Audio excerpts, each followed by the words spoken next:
the Cleveland Heights University Heights School District Board of Education to order. Scott, would you call the roll? Ms. Wright. Mr. Posh. Here. Mr. Hines. Here. Ms. Serini. Here. Ms. Lewis. Here. Beverly's on her way. She gave us a call. This meeting's starting a little bit early. She gets off work at 6, so it's hard for her to make it, but she should be here shortly. So we have a consent agenda before us. Do I have a motion?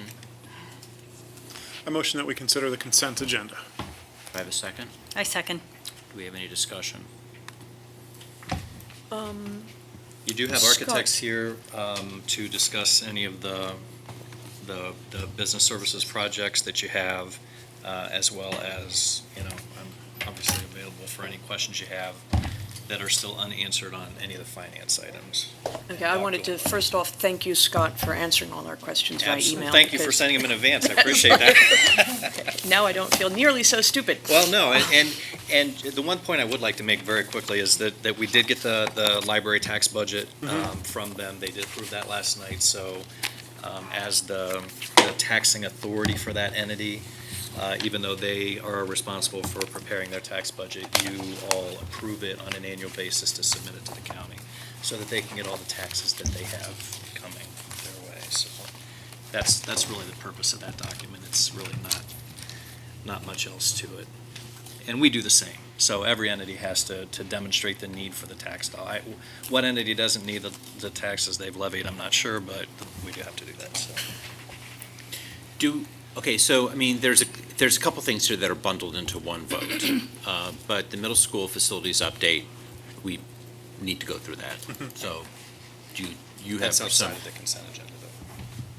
I don't think so. Business services, It's not an isn't it? action item. You have your consent items are the actual action items 2, 3, 4 under business.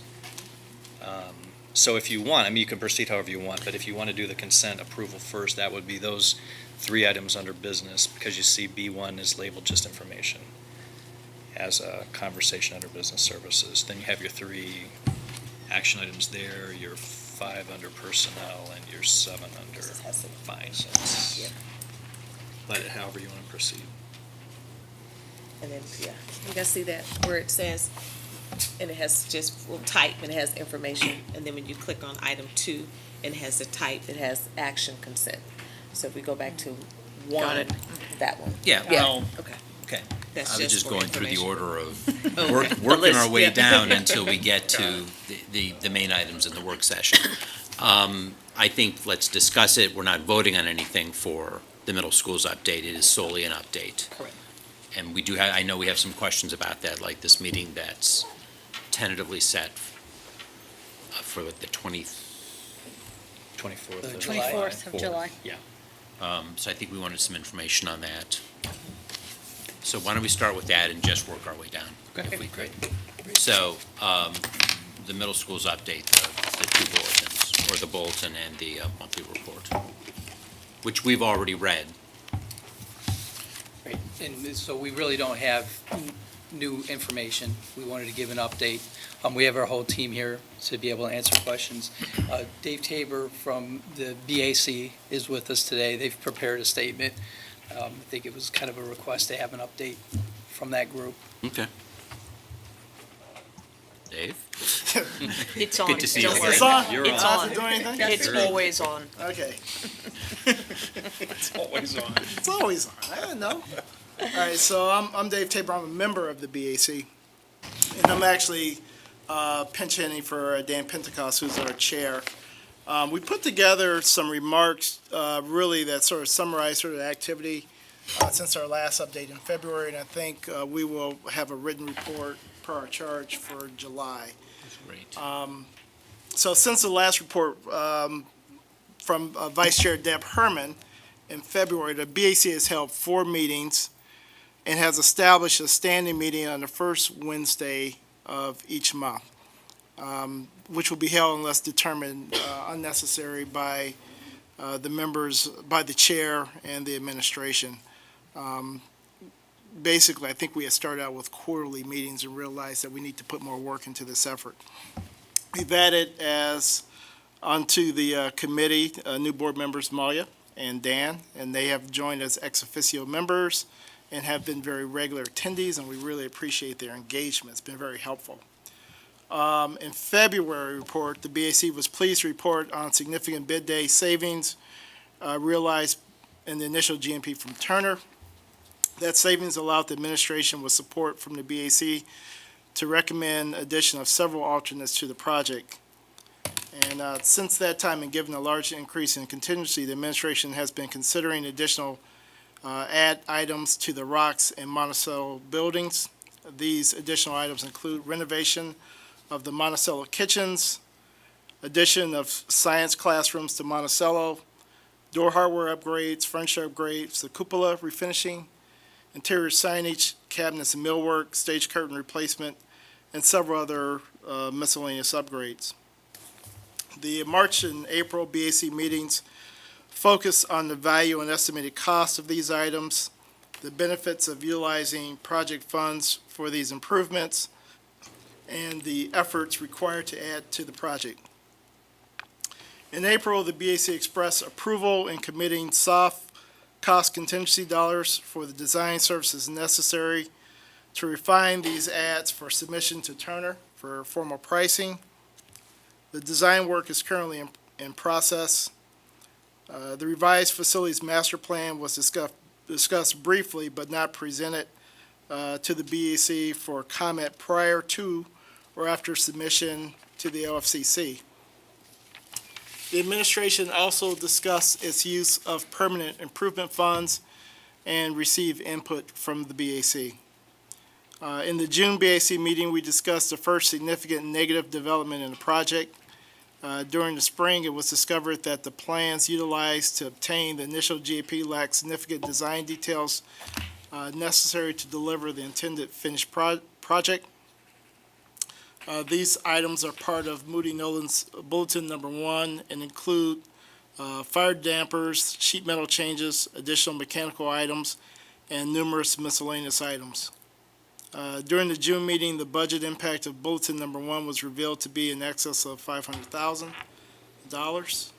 The BAC administration and attending board members all expressed extreme frustration over the setback and discussed the ramifications as well as what recourse the district may have against those responsible for the oversight. Although disappointing, it was the opinion of the BAC that the administration had thoroughly evaluated such recourse, including consulting with legal counsel, and determined that the appropriate course was to reserve all rights and move forward with allocating the necessary costs of Bulletin 1. During the June meeting, the BAC and administration reviewed change management tables for each building and the total project budget. The system allows cost tracking for both the committed and proposed changes. It is clear that the initial contingency established and the contingency added after bid day savings provide more than ample room to absorb the impact of Bulletin 1 changes. Nevertheless, the hit to hard cost contingency is significant, and the BAC recommends a conservative approach to the commitment of further funds to optional or discretionary project scope, particularly while we're in the demolition phase of the project, which is often when unforeseen conditions are discovered. Two such conditions, the fire-rated partitions at Monticello and the masonry wall anchoring at Roxborough, have been identified and will undoubtedly require significant funds to address. The administration is in agreement with the cautious approach recommended by the BAC. With a few exceptions, the Rocks and the Monticello improvements are going as planned. The job, as we know it, is on schedule. The BAC has confidence in the ability and the commitment of the administration officials overseeing the project, and we are cautiously optimistic that the project will be completed on budget as intended, and hopeful that circumstances will yet allow the addition of items that had to be left out of the original project. And this is submitted and sort of vetted through the committee as a whole. So basically, in summary, we've already committed to spend pretty much most of our contingency for the soft costs on exploring some of the additional, both owner changes and the unforeseen conditions that we found at the two schools. Right. But we haven't committed to spending money yet on the kitchens, for example, and the cupolas. They're still going through an exploratory process. Are those the change orders that are going to be brought forth in July? Or, July, the change orders will be for the science classrooms. That was a bulletin two. okay, And we also had some clarifications for some commissioning items that Turner's still working out the prices on. So we just didn't have those fully vetted to be able to, and then we talked about whether we could wait until August. And really, I think some of those decisions, if we have the opportunity, we'd like to be able to get all those details and present to the board for our request at that point. do we have any more monies left over for contingencies for the high school, or is that all? There's taken? some monies left over for the high schools. We're closing that out. But don't count any for So- the middle schools? Well, as we're kind of managing right now, we're kind of keeping those separate. So Okay. then, as we're going through the 11-month walkthrough and we're vetting out all the mechanical issues and we're closing out that project, so I'm kind of keeping that separate so that that's kind of in reserve. And then that'll become available as we close out the high school. Yeah, I just want to make sure that if there's really no surprises on the horizon at the high school, where we're going to have to spend additional bond monies. that we have not I mean, allocated and that's for it. part of the reason why we do have issues that we're vetting out with the multi-stack system, that it's a new system, and with the season coming up, because as we open it in the fall, they're still kind of going through their spring opening for that. So we're holding some funds, and we're holding some costs for that. Okay. So I don't see anything from the middle schools going to the high school. I would see quite the opposite, and then we'll just do that. So I think probably one or two presentations ago, when I went through the total overall program, I think I had those numbers there. So, and those haven't changed yet. The delta between the overall funding for the program, what was spent on the high school, Wiley, and these two. And so now, as we're managing these two within that amount, we still have that delta. One of the significant things that it's promising is that at this point, we are almost completely finished with demolition. And it's in the demolition phase, and you'll correct me, where you come across the unforeseen items. And so once we're finished with the demolition, I think we got the number of over 80% finished with demolition at our last meeting. We will have a much more firm grip on those unforeseen issues. Would you agree? I would agree. We're going through right now the MEP coordination and all the submissions. And so that's another phase where we'll see some coordination issues that might be some changes. But once we have the demolition with all the abatement that we've exposed and that we've managed through, we've had allowances in the project for that. And we're managing a lot of the allowances, and then some of those will have to come through as changes, but, yep. And I would also just add that there is the bowing wall at Rocks, which is really not part of the renovation. It's just something that needs to be done. And that is being defined as a bulletin, and it'll be priced, and then we'll be able to bring that to Because the board. we've got and we'll everybody be able there to- and. We'll be able to say, this is the cost for this and the recommendation. Any other comments on this particular item? George Petcack isn't here, and I want to publicly express my condolences at the death of his brother. But he has been very clear in saying that, there is permanent improvement money available for the kitchens and the cupolas and things like that, once we get real numbers behind those. So they won't affect the bond money. Well, I think until we get the real numbers in, I mean, we got some good estimates. There was always a lot of concern that we weren't touching the kitchen. And that kitchen's a shared kitchen, so it's something good. It's work that's gonna have to get done, so. Well, I was real pleased with the documents that you provided us. They're really detailed. It's really good to go through. So, I mean, I basically have no other questions. You guys want to move on? Yes. Okay, so the softball fields at the high school. Yes. Do you have a presentation for us, or? We have Tara Pesta that can come up and answer some questions. That's what I was saying. That's what I was saying. I'm Tara Pesta, I'm with K2M Design, and we prepared the documents. You need to sit where you're at a mic so they can get it on TV. Okay. And smile. Right, no pressure. We prepared the documents, K2M Design prepared the documents for the baseball and softball improvements at the high school, and I'm here to answer any questions that you have. I don't have a presentation, I have handouts if anyone needs a plan of it. Just give us a quick overview of what we're building over there. Sure. So the softball field is already basically in place. We're just restoring the infield. The baseball field, some prep work was done during the high school renovation, including like the underfield drainage. But what remains is to do the infield, the actual layout of the field, sidewalks, dugouts. So we'll have masonry dugouts similar to what was there previously. We'll be also adding parallel at the softball fields, so masonry dugouts at the softball fields as well.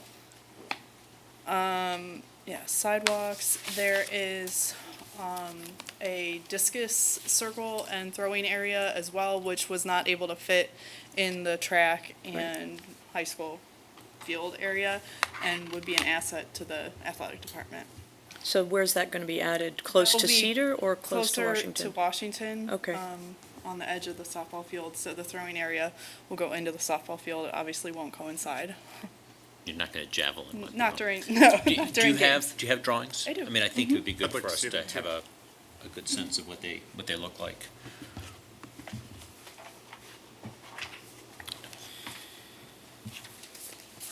Thank you.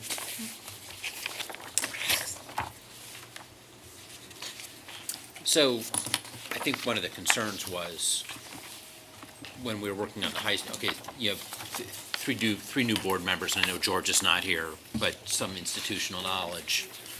When you put a field in a new space, because you're planting grass, it can't be used for, I believe, 2 seasons. So that's why we did an open with a baseball and softball field. There was concern with the city on the level of work that the dugouts needed at the time, and we just couldn't come to terms on what we needed to build. What the city wanted us to do at the time was, I believe, over $1 million. It was pretty extensive. Yeah, I mean, I'm just throwing a number out there. This is, little less than half of that. We've always been concerned about equity between the two fields, the softball and the baseball field. I mean, just, can you confirm that the fields are equal? Yes. Okay, thanks. That was always a concern. And then I think there was some concern at the time and some interest on relocating the Orientation. So- where the orientation, where the Right. home field is. So the home plate used to plate. be from Cedar facing towards Goodnor, and it has been mirrored. That's the infrastructure that was put in place during the high school renovation, is to put the baseball field where the home plate is in the center of the site, so a lot more accessible for spectators and parking. And Dan, you had I do. a So concern. I have a few concerns. You know, we only have the size of land that we have, but we are building a high school baseball facility with some really short dimensions. And that's all, you know, I completely understand that. We're operating with what we have. But I'm interested in particular, what's the distance to the left field line for baseball down the left field foul line? I don't have the number at the top of my head. It's roughly 275, Yeah, something like that. We do have, this doesn't have a detailed fencing plan, which was on a different sheet, but at the point at left field, there's, I want to say, almost 100 feet of raised fencing along Goodnor, which is triple height. I don't remember the exact number off the top of So my it's head, but it's probably basically around steps down, 30 you know, feet-ish. something like that, yeah. Okay, and was that in the initial plan that was submitted to the Architectural Board of Review? Yes, Okay, so that's been approved. yes. Excellent.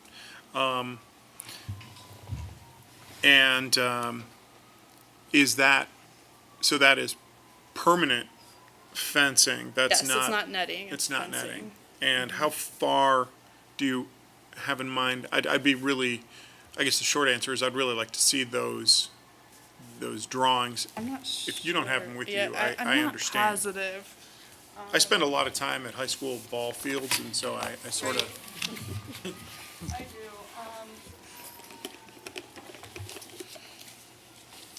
and then a similar question I will have for you is along the first base line, because we're looking at a real foul ball through school windows concern. And we have some expensive, new, even still clean school windows. Yeah, sort of. Well, I mean, there is the whole width of parking, drive aisle, sidewalk, landscaping strip. So I'd be more concerned about the cars. Right. I believe the intention is to encourage people not to park there during games.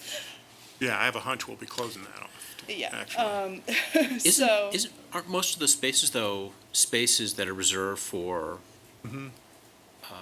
Administrators. administrators? Yes, Well, the ones I believe along so. there are the handicap spots, and there's, 6 or 8 visitor spots.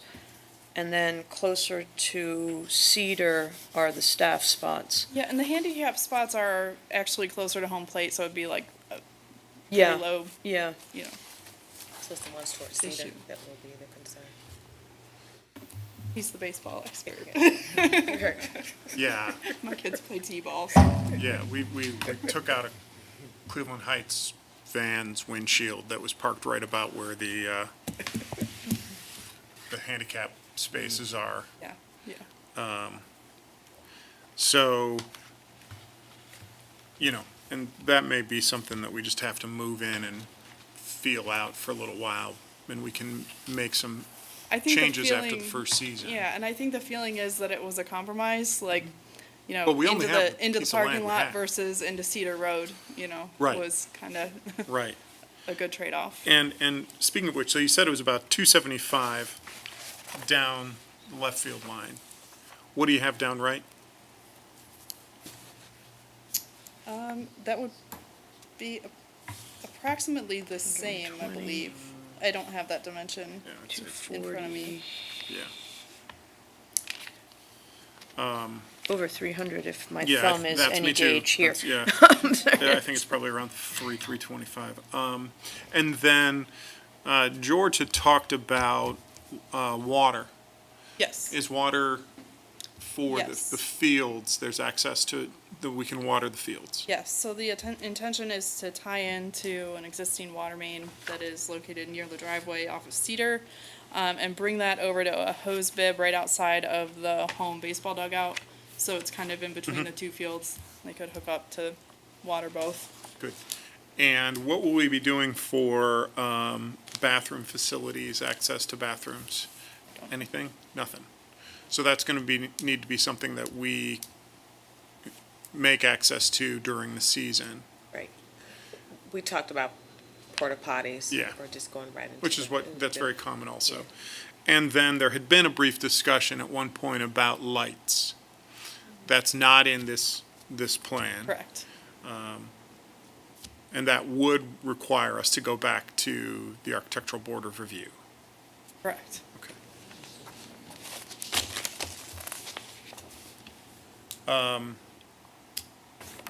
Where do we have the scoreboards? So the softball scoreboard will be remaining where it is. Which is. The base, halfway point on Goodnor. It faces east-west. And then if you look on the left plan, that's the demo plan. So where it says there's an 8, that's the baseball Got it. scoreboard, and it will be moving out to the corner, pretty much well out of the field of play, we think. Okay. Interesting. And for stands, we're going with the, Movable aluminum bleachers. okay, They would be, yeah, they're numbered with a 3 on the Yeah. right-hand plan. okay. So, many moons ago, when we were working with Gilbane, the thought was Gilbane would put the fields back exactly the way that they were, in essentially the same condition that they were. Now, we've asked them to change their orientation, but we weren't planning on spending a whole ton of money on any of these fields. Yeah. We need to get the job done. I mean, my brief looks at the dugouts, they look great. I think they look better than what we had, a lot better than what we had. And there's equality between the boys' field and the girls' field, which is great. In our retreat last Saturday, was it last Saturday? I think so. A week ago, 2 Saturdays ago. George, I mean, this briefly came up because we were talking about sort of our long-term facilities goals. I mean, we didn't make any decisions, obviously, but one of the things George mentioned was, if this is not working out because of the new orientation, you could put a bigger fence in. And he thought that was unsightly. We didn't think that it was a good idea for the community, but sort of a worst-case scenario. So if we have balls going where we just don't want them to go. Yeah, I think that's exactly right. There's just some things we're gonna have to live in it for a year, And see what happens. yeah. And if I could add, there are 2 alternates that I forgot to mention. The first one is for a scorer's booth at each home dugout, softball and baseball. Just a small extension of the masonry dugout with a roll-up, rolling door window, and a countertop for announcing, has power in it. And then the second alternate is for a 2-speaker sound system at each field. Both very, I think, I think that cost-effective yeah, and really necessary. Yeah, the estimates came in very well on those, so. Any other thoughts, discussion?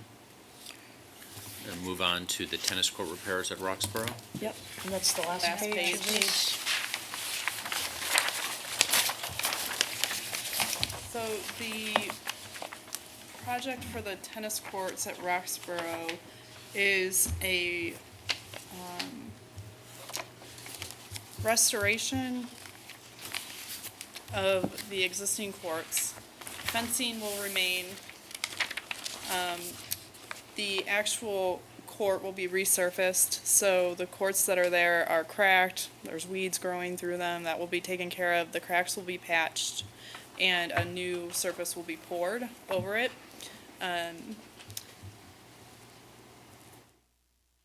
New net posts, new nets, basically just bringing it up to date and should last for a good while. They'll access the site during construction so they'll be coordinating with Turner for site access, and they'll probably access it from the parking lot right near the job trailer that's there now. Right, I was gonna say, isn't the job trailer in the way right now? There's actually like about 3 parking spots next to it, and So you can that's get where they around. would Okay, come in. Jack, the existing tennis courts are blocked off with your fencing right now? I think our fence is on the opposite side of the parking lot. I think the fence behind the trailer is the existing fence. Okay. But the public can't use those courts at this Yeah, point? they no, can't get they're, there. Yeah. you can't get to them. Any other thoughts on this one? They need it. They do. That's, Okay, the Oxford Playground.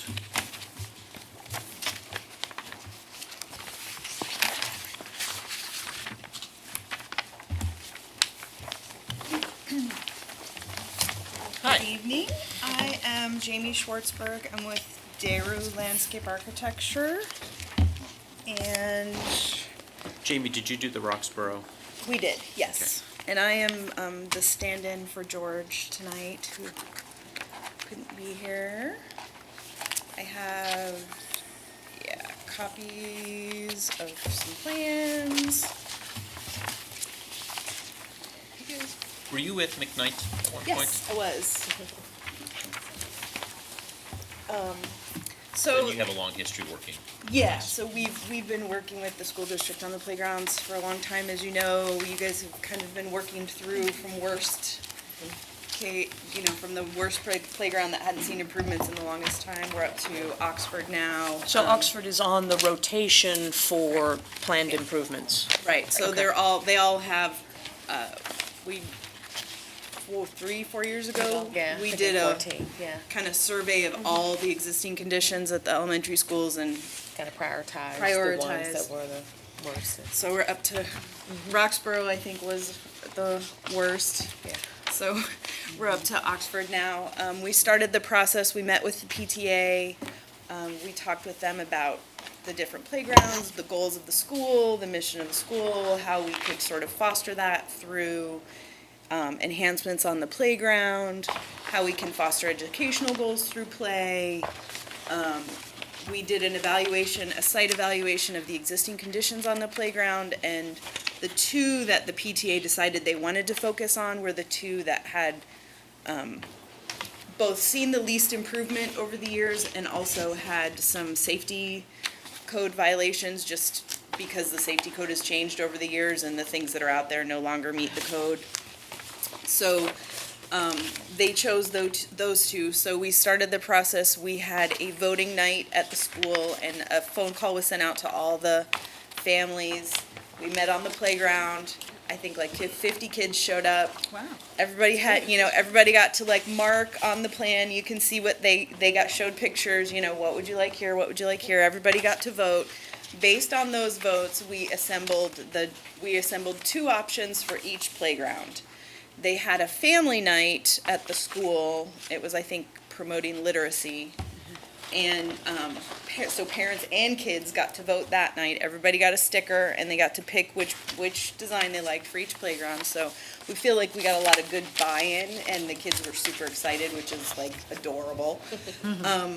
So I think it's on the last page there, is the 2 options that the families chose, the families and the kids chose.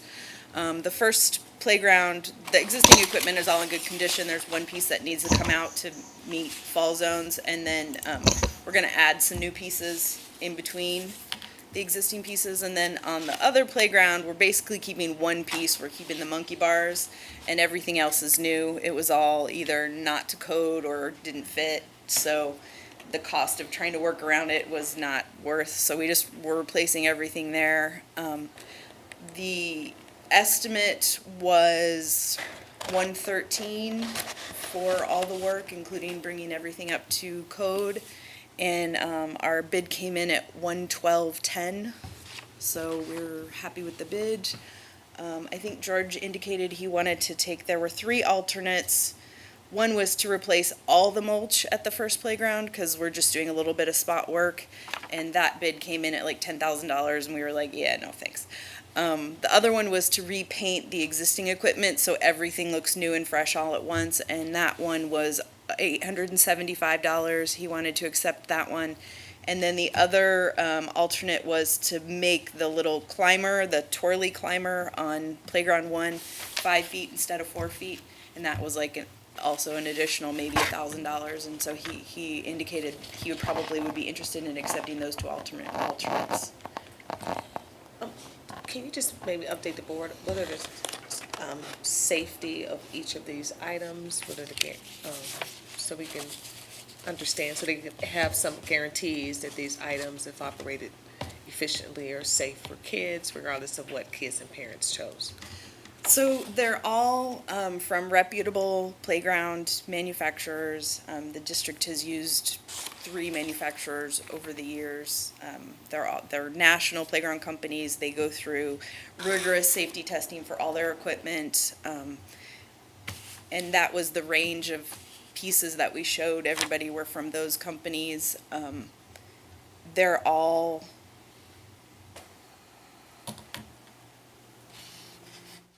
So I think you're asking about the thing that at Roxborough, right? The comparison. I'm just.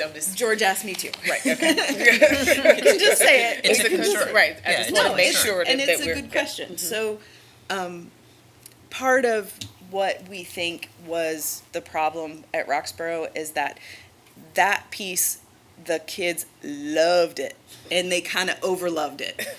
And there were too many kids on, like, the piece was too small for the number of kids.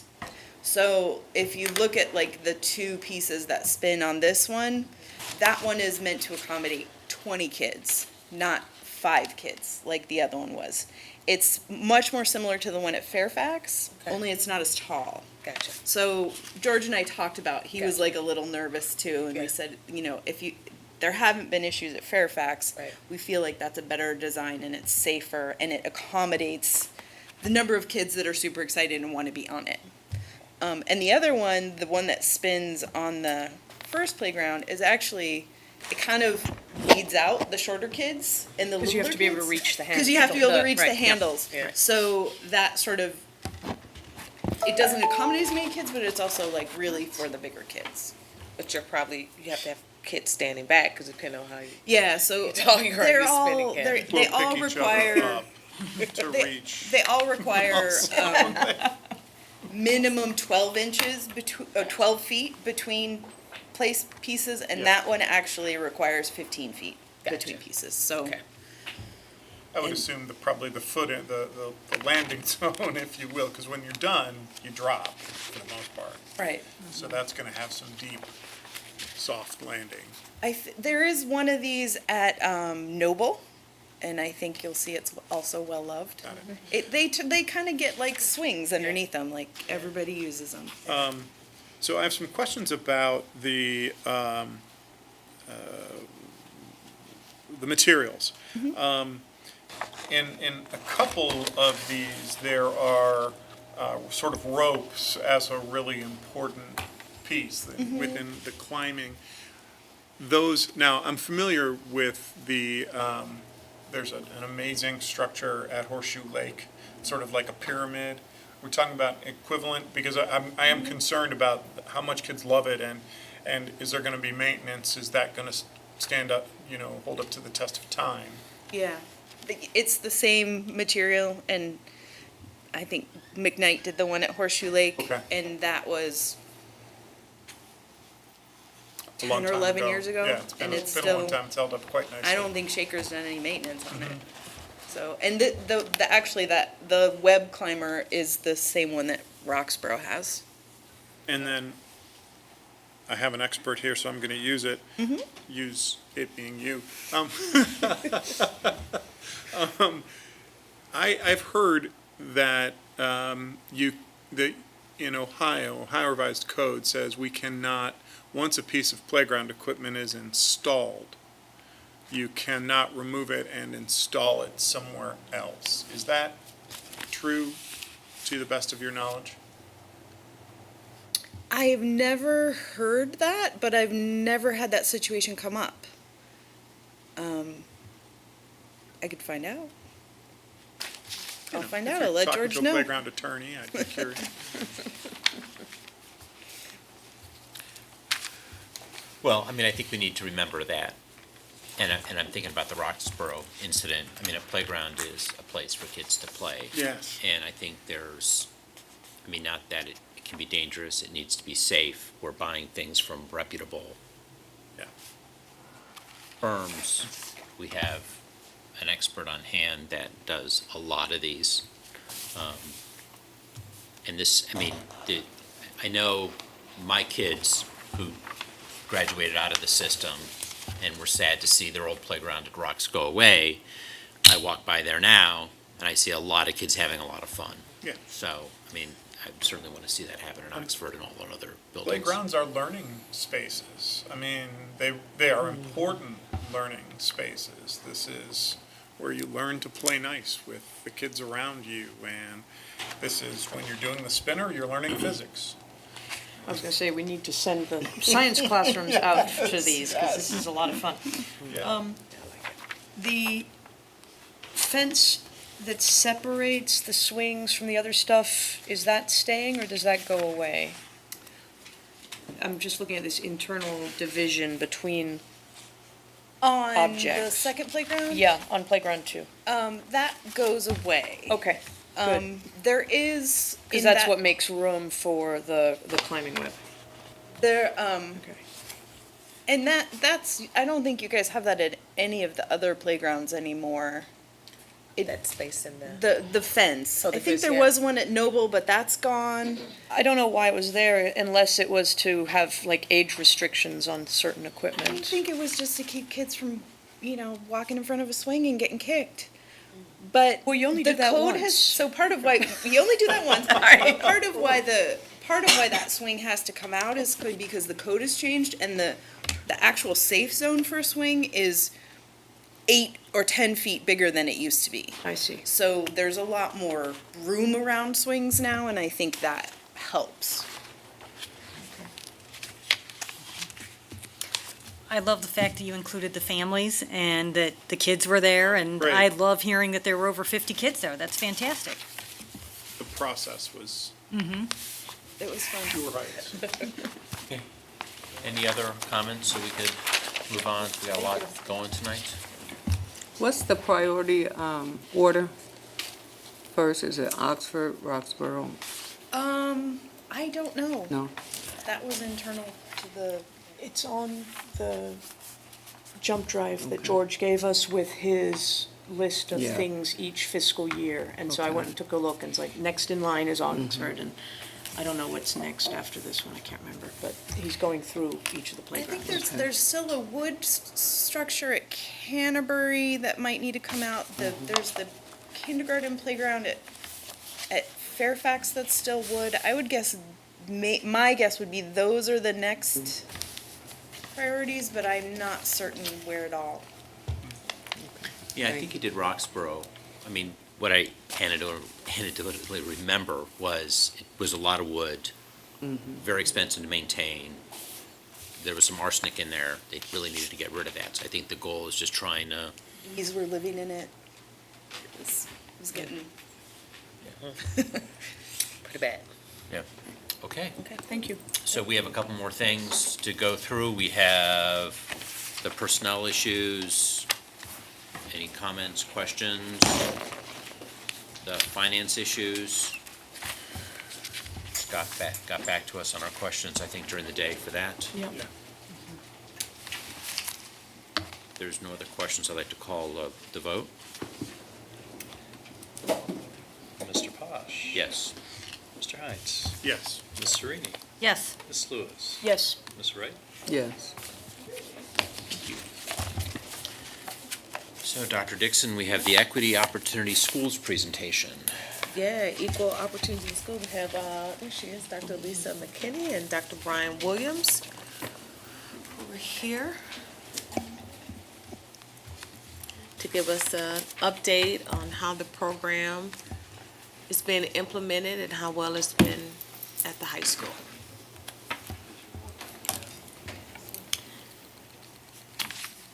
I'm Elisa McKinney, and Brian Williams, and I thank you for this opportunity to provide you with the status of the high school's partnership with Equal Opportunity Schools. So just a brief history. So when I started 5 years ago, I would attended a few MSAN, the student organization of the high school, some of their chips and chats and ice cream socials, and they use both of those as a platform to talk about issues and concerns that are important to the students. And quite often on the agenda was the disparity of minority students in AP courses. So when Dr. Dixon became superintendent, and she and her cabinet would do high school walkthroughs, They also noted the disproportionate number of underrepresented students in AP courses, and so she vetted the plan to provide strategies and activities to increase student participation in AP courses.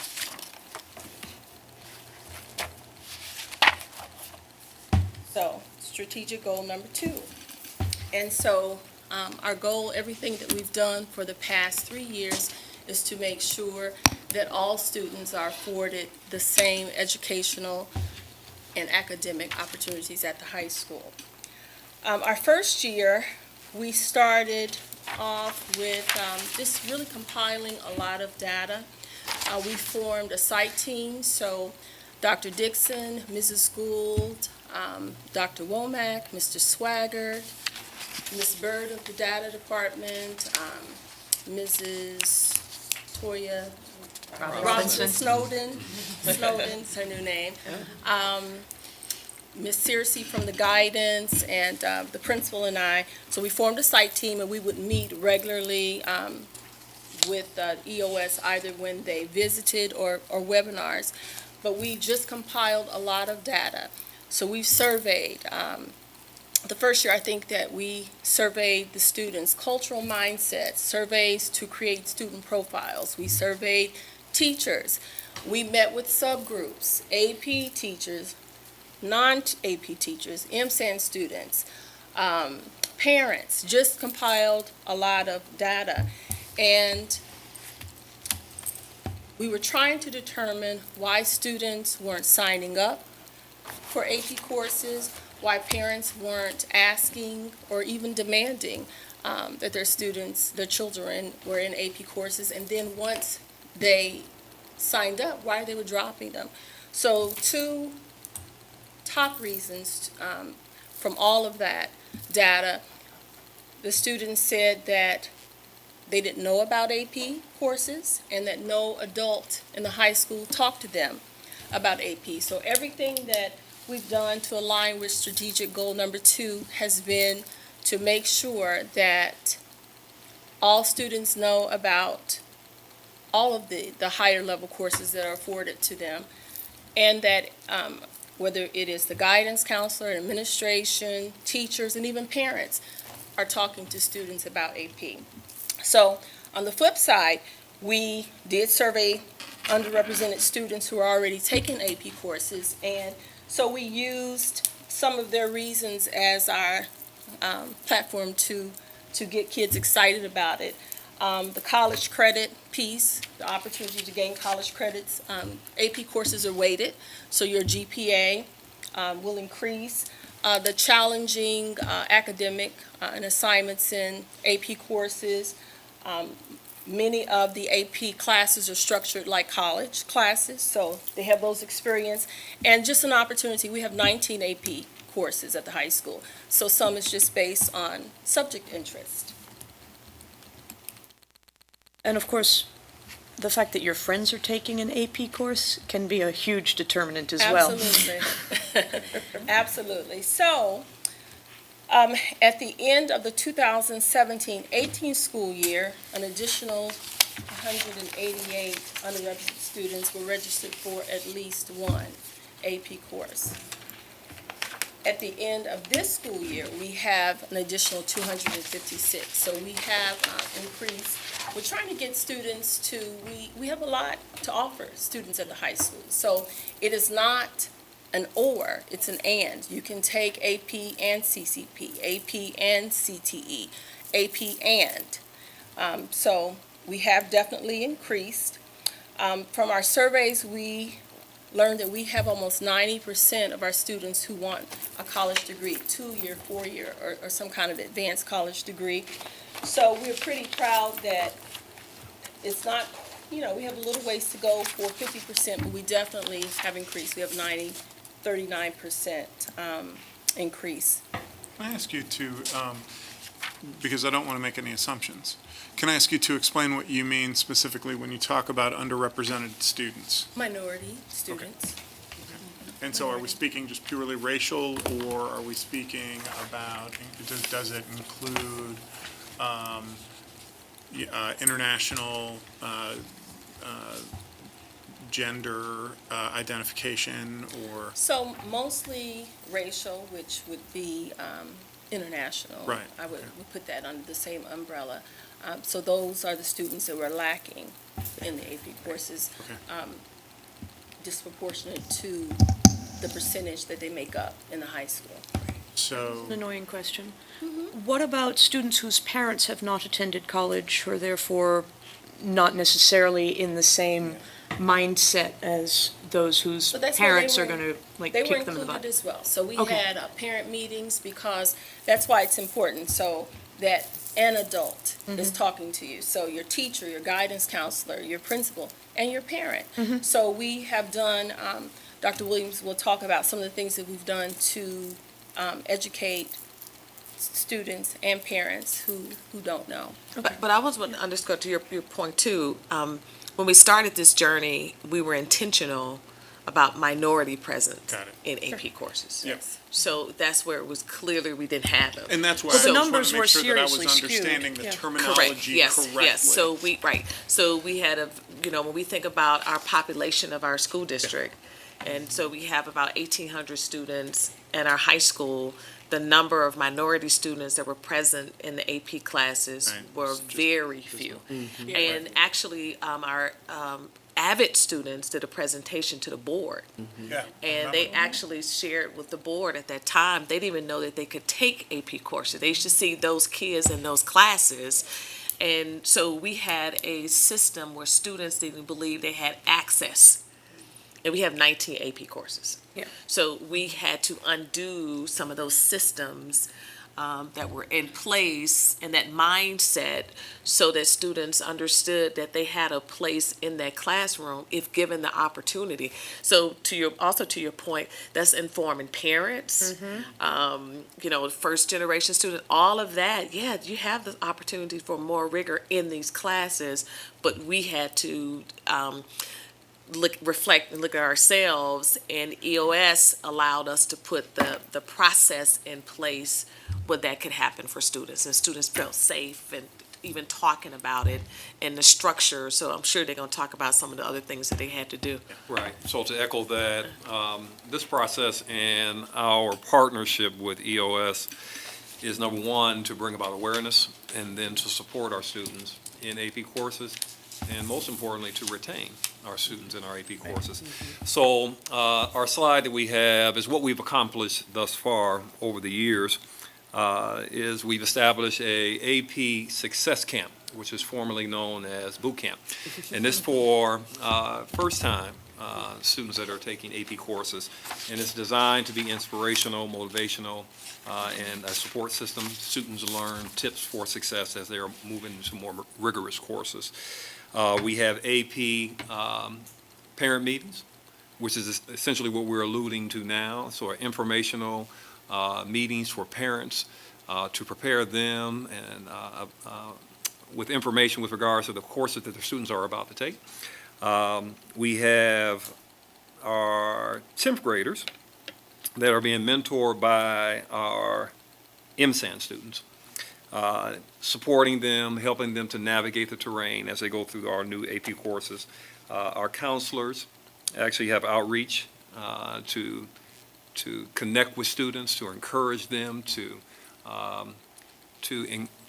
think about taking AP courses, to let them know that, hey, this is an option for you, okay? And to align them with the support systems along the way. We have AP breakfast with trusted adults, and Dr. McKinney can speak to trusted adults in a second. But our AP breakfast is, in many ways, is right before AP testing in May. And it's designed to be motivational. It's a question and answer opportunity, and just designed to support them, to let them know that they will be fine as they go into their AP tests in May. This year, we had a AP pep rally. So these were from students that were identified as having potential with being successful in AP courses. And we had T-shirts and lanyards. We met in our mini auditorium. This was in the end of February. This year, we have AP language. So this is new For 10th graders. for 10th graders, correct. So it was just a push, American history. We're going to, this is the first, this year coming up is the first year that we're going to offer AP language to 10th graders. The 10th graders, the only AP course is history. In the past. Mhm. So now In they the have, past. correct, correct. Mhm. So that's an English course, Mhm. reading and writing. Language. Okay. Our teachers are provided professional development through EOS. Our teachers also have monthly AP meetings that are ran by our counselor, Ms. Searcy. Our MSAN students hold a informational fair during lunch periods. This is leading up to the AP pep rally and just encouraging students, in many ways, just sort of a recruitment opportunity for students.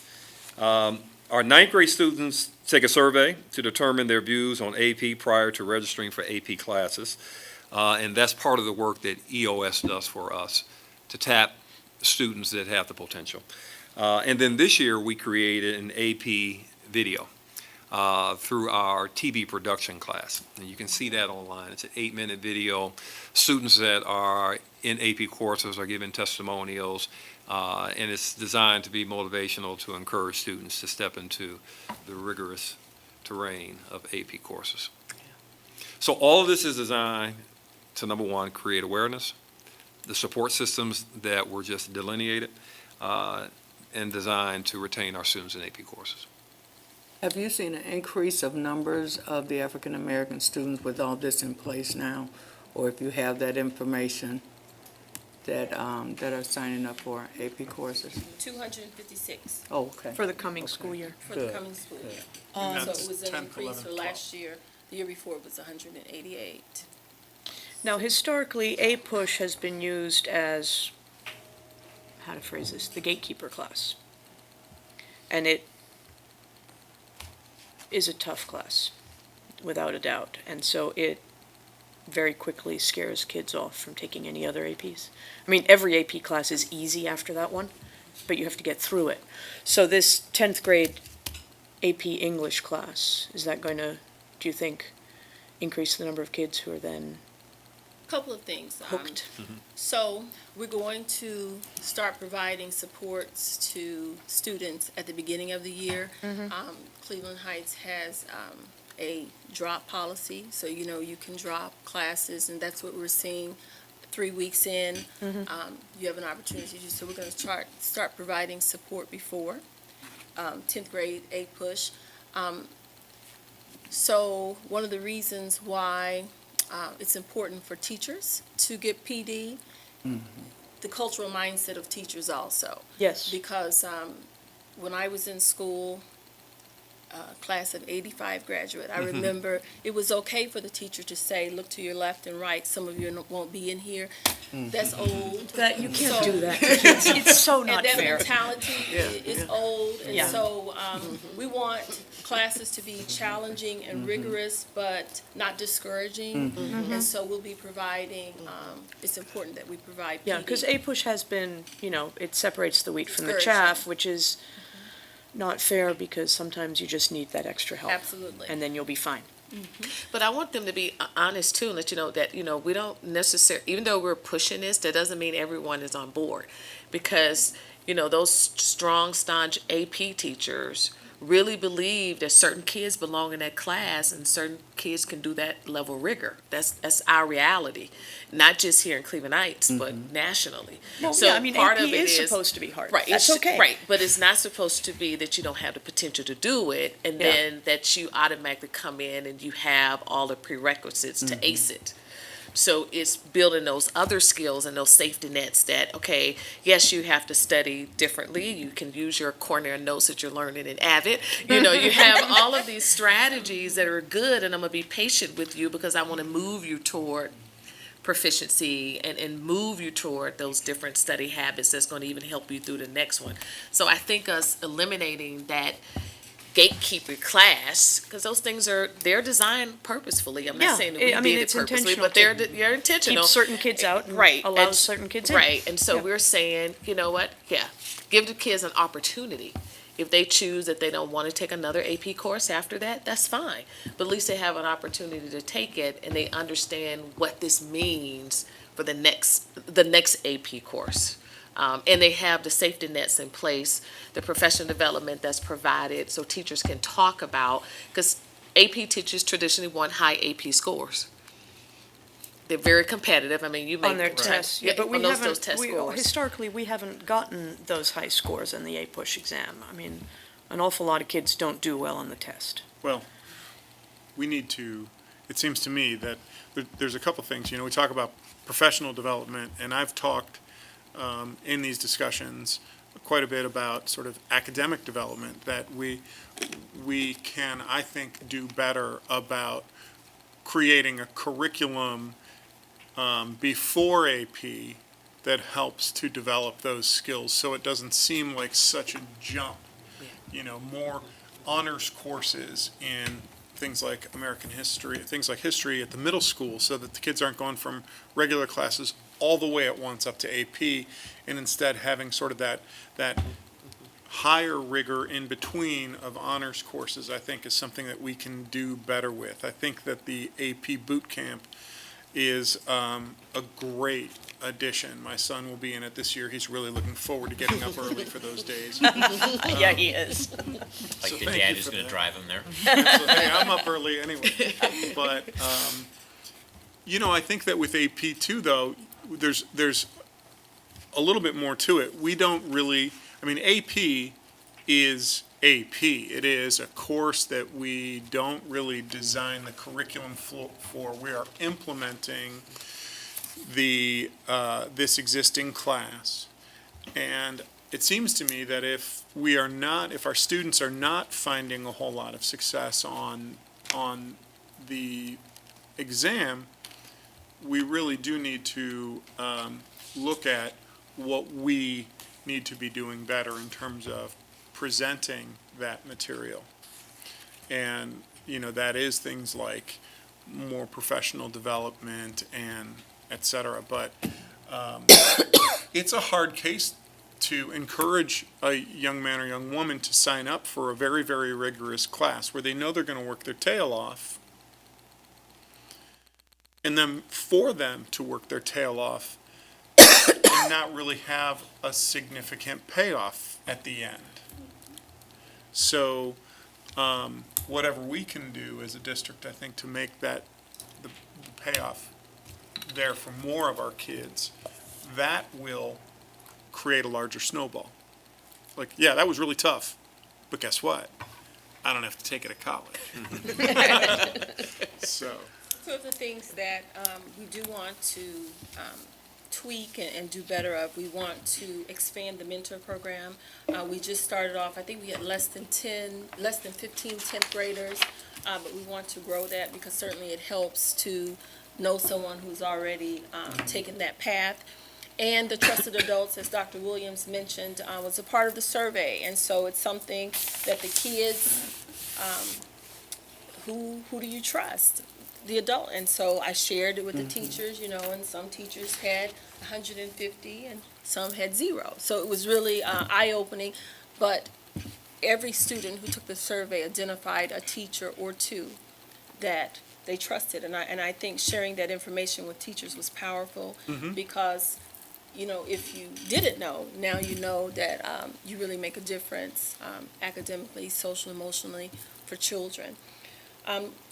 3 ways that we are going to garner participation, as Dr. Dixon mentioned. It is not something that the teachers, all of them, welcome. When I came to the district, they were doing teacher recommendations only. So they, of course, want to continue to do that. But the PSAT, when the students, 10th graders take that, it generates an AP potential list, so we'll continue to use that. We will continue to use teacher recommendations. Actually, that is a part of the EOS survey, but not just a teacher who teaches AP, but all of the teachers in the building. You recognize the strengths of students. And it may not be necessarily an English class, it may be an art class, but, you know, it's okay for you to say Elisa McKinney writes really well. She might really excel in AP language. And the EOS survey data from both the staff and the students. So as we venture 3 questions that we will continue to try to answer with activities. How will we continue to support students in AP classes? That's a big one, because as Dr. Williams said, we want to retain, once you sign up, we've done all these things at a pep rally, I am AP t-shirts and lanyards, we want you to stay. What is the responsibility of the adults in our building when it comes to encouraging AP? And that is everybody, guidance, teachers, administrators, and then what supports will be available for staff.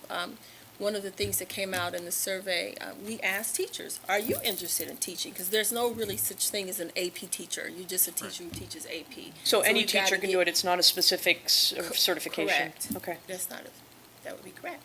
And that will be our presentation. Well, that leads into a question I have. So you've done a great job, or you're doing a great job of adding additional children to the AP classes. What's the average class size of an AP course right now? So, English classes are filled to capacity. They could be 26, definitely the 25. So all of the English classes, we have the most sections of AP in English. And there is no AP class, and that would consider AP Calculus, AB, under 18. So they're 20 to 26.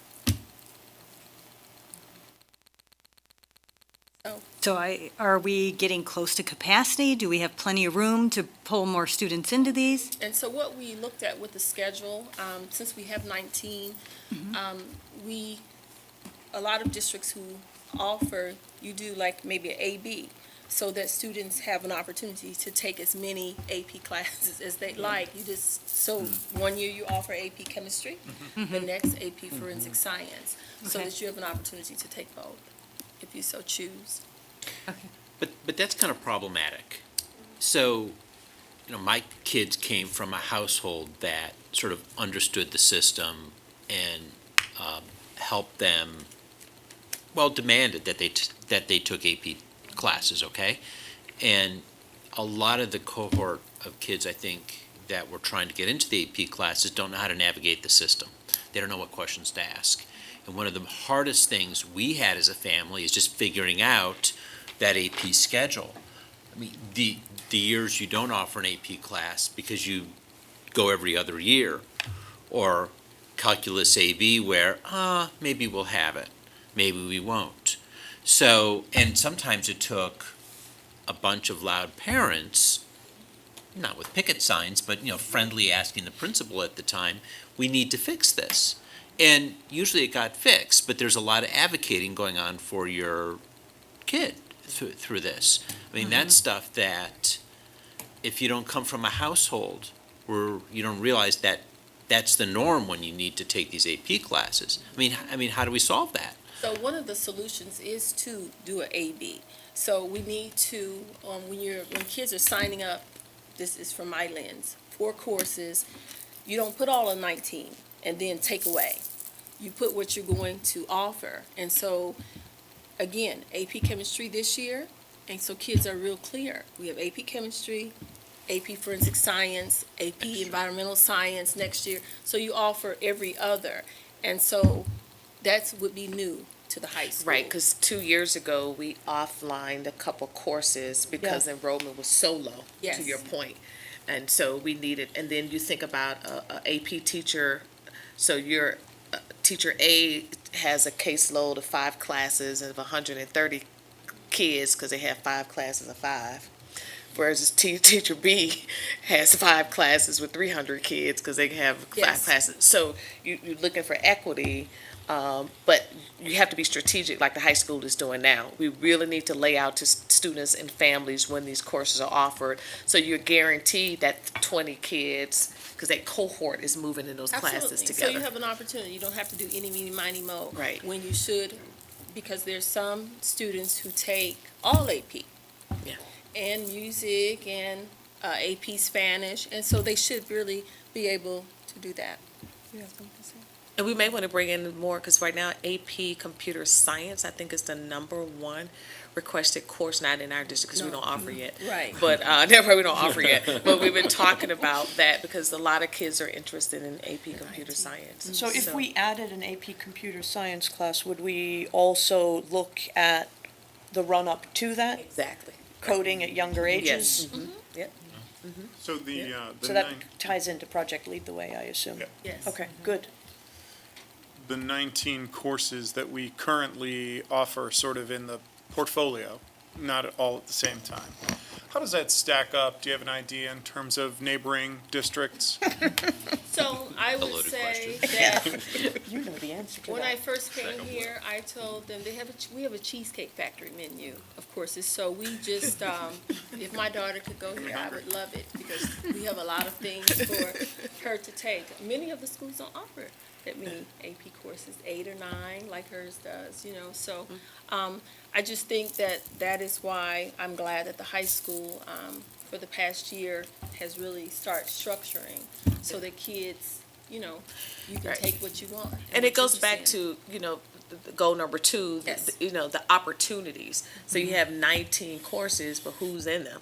And If it's making the same sure 4 that kids it's the taking same all 4 the classes, kids, we're not right, benefiting, and, right. right. And so I think that piece is important, but then also making sure the kids are being successful in it. Yes. Because we've had a history where, we have a school within a school. So you have a pathway for some kids and a pathway for others. And we would have wanted to undo that. But also, I think also, they didn't touch on it, we've also seen an increase in non-minority students taking AP too. Yes. So it's just not for a minority, so when you see that kids feel safe going into that AP push class that's taught by Professor Posh, oh my gosh, I can do this. So, and that's what you want.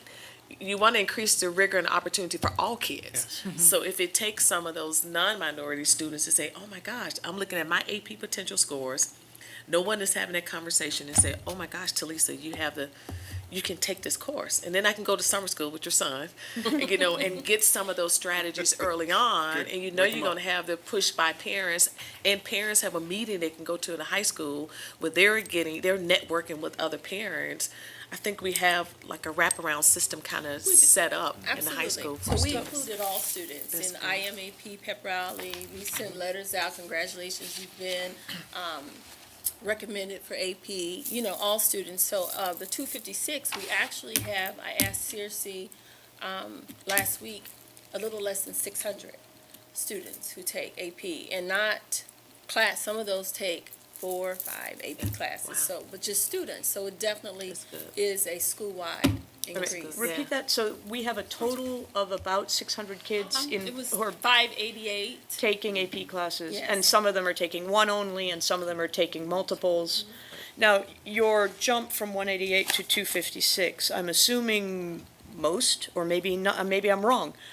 What's the proportion of the 188 who are repeat offenders next year, who are in the, I know, it's the wrong terminology. So I don't know that just yet, but I can make sure you have that information. Yeah, 'cause- I just really looked at Because we have requests. 256 Right, course requests, students who students requested who've it. requested an AP class next year.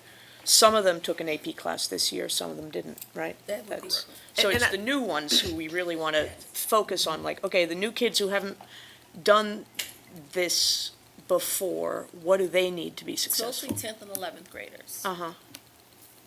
So did you speak on the notion of missing students? Because I think that's important. What EOS will do is they look at how many students have the potential of your high school of taking AP courses. And those are students that they classify as missing. They're missing from those classrooms. Yes, I get those lists all the time. Right, so when you think about that, those missing students, so the 288 students, many of those are those missing students. Many are missing. That they found that That's we've a now great- found So these this is from students. PSAT terminology. scores Yes, right. and from Their their work yes. beforehand. Exactly. I got a list last week. Right, that so said I'm that's still missing. important now that the high school is purposefully have a system that they can actually identify students who should be here, who have the potential to be there, and I think that's important to the work that you guys are doing. So you're gonna Back- deliberately, what's the word I want? Proselytize to those missing students. So every time Give them an EOS opportunity to Yeah. try they it send out. me a number, Yep. I go downstairs and meet with the guidance counselors. Mm-hmm. And so, because not just a number, but we have the list of students, so I have their names. And so, So you recruit. I'm down and I'm asking, Mr. Murray, these are your kids alphabetically, why, they're calling them in, and we've had an increase, I don't know, maybe not more than 20, but 20. they even, they did right before school was out. Yeah. And so that just meant calling the student down, calling the parent, because, sometimes you get pushback from parents as well. Calling the parent, and so they sent me a list. We signed up, some more. It wasn't many, but from that list of missing. So the And, missing students makes us aware. Mm-hmm. And so it allows us to touch base with the students to make them aware and plant that seed in their consciousness to encourage them to move forward into AP courses with the support system that we sort of delineated earlier in hopes to retain them Right. in those courses. Mhm. So awareness, support, retainment. And back to the Success. equity piece, I got a question still. Okay, so we've talked about average class sizes for AP courses. What is the average class size for kids who are, for the non-AP classes? Is it comparable, or is there, 35 kids in those classes? We don't have any classes with Okay. 35, No. so it's comparable. Okay, Our class size is 25. great. So I had a happy board moment last year, and a little background. I get real proud when my kids show that they're real proud in something, and both my kids did a lot of AP classes. And it just wasn't taking an AP class, it was always about how many AP classes that you're taking, okay? And they wear them like a big badge. So I believe it was an MSAN presentation. A bunch of proud kids hitting the ball out of the ballpark, just great kids doing a lot of good stuff. And one of us asked the question, and it may have been me, it's like, well, okay, you're taking these AP classes, how many are you taking? And the eyes lit up, and they were all just saying, well, I'm taking 5, I'm taking 4, I'm taking 6. And it's like, just seeing that level of pride and accomplishment, that's why we're here. Okay, Absolutely. that's why we're here, and it lifts everybody up. Yeah. It's like a vacuum. Okay, so when you get more kids in those AP classes, it just sucks them up. They may not all be taking AP classes, but the kids that maybe don't know a class to take, maybe they'll take an honors class. It just lifts them up. Right. And that is, and it sets the expectation even higher. And we need a lot more of that in this district. So, and we need it not only from the kids' perspective, but, the high school too. I mean, when I see systems in place in the past that, I'm going to say were broken because they were leaving kids behind. I mean, the fact that we're not doing that and we're finding ways of these missing kids and we're finding a place for them. They're going to be better citizens. They're going to, it's just lifting everybody up. I'm really proud of this Yeah, work, that's and good. and I'm really glad that Dr. Dixon, you've taken this on and you're High school, you're you guys, pushing y'all it. doing it. You're doing a Only good gonna job. get better, too. Yeah, it's Yes, gonna get indeed. better, yeah, Yep. yeah. One little piece I will say is that with the AP boot camp, I don't know how your enrollment is, but I had a number of parents who I shared the flyer with because, as I've mentioned jokingly, when you give a flyer to a high school kid and says, here's an opportunity to come to school for a week in the summer, That doesn't get home? it doesn't get No. home. So that might be, if you have the ability to do like a robocall to that set of students, you might get some more families signed up. So the boot camp is July 23rd through July 26th this summer. So someone may see that on television. Yeah. Advertising. We also need social media on that. Right. And Dan is up early. He'll drive anybody there. He'll got the And flyer. Dan will be If anybody filling up wants his me car. to airdrop it to him, I can do that. Any more questions? We're reading Howard Zinn at home right now. Oh, boy. Thank you. Nice job. Thank you very much. People's history. Yes, yes. Okay, good. So next is the Student Expectations and Discipline Task Force presentation. Do we need a break or are we good? You want me to break? I'm good. I'm good. Good, okay. All right. You want to take a break? I'm okay. Let's see, we go. Thank you. Thank you. Moment to get slugged back in. All right, sorry. Okay, I think we all set? Yes. Okay, if we are ready, we will get started. Tonight, I'm going to be reviewing the new Student Code of Conduct Guide. And the new Student Code of Conduct Guide aligns with strategic goals 1, 2, and 3, and you can see the objectives. Does this move? Thank you. It's always weird, okay? Can you hear me now? Yeah. Okay. So you can see the objectives and strategic goal alignment. And just in the time. Okay, we're going to go through a series of questions in an attempt to present this to you. Without a doubt, I will take questions as we go along. If I have the answers, I will give you the answer now. This is a brand-new document. With that, I have not committed the document to memory, and many of you have seen the document, and the likelihood of that is not very, very likely. So if I've got an answer, I will give it to you tonight. If not, I will take notes and get back with you, okay? So first we're starting, what is a student code of conduct? It really establishes behavioral expectations that apply to all students within the district. What is the purpose of the student code of conduct? A student code of conduct, it assists students in selecting actions and behaviors that are basically appropriate so that we can maintain an orderly learning environment, and it provides consistency as it relates to disciplinary actions within the district. Does the district currently have a student code of conduct? Well, yes, the district currently has its own student code of conduct, not counting the new code of conduct that we're going to be hopefully implementing.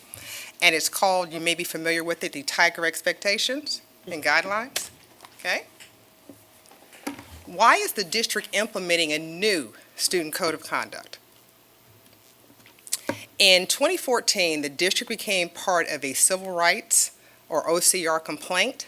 The type of complaint that the district had to respond to is referred to as a compliance review. What was the focus of that 2014 compliance review? The compliance review basically assessed whether the district, in terms of its disciplinary practices, and I'm not going to be reading it verbatim, but in terms of whether their disciplinary practices, were they disciplining black students more harshly than similarly suited white students? And that was pretty much the focus of the complaint as it related to the district's disciplinary actions or practices. What were the findings of the compliance review? Well, the findings were that the district was discriminating in terms of the OCR language, and those are their words, that the district was discriminating as it relates to its practices, and that it did discipline its black students more harshly than it did its similarly suited white students. I have to note that there was systemic inconsistencies in terms of, or inequity in terms of discipline as it related to black students versus white students. As kind of, that's what we got from the overall report. Okay? What is meant by similarly suited? And the example of a similarly suited students would be white student A, black student B, or A and B. Let's say 8th graders had a fight. From all accounts, the students were identical. And what we mean by that, the two students, let's say, had no discipline history. Witness statements indicated that these two students, it was mutual combat.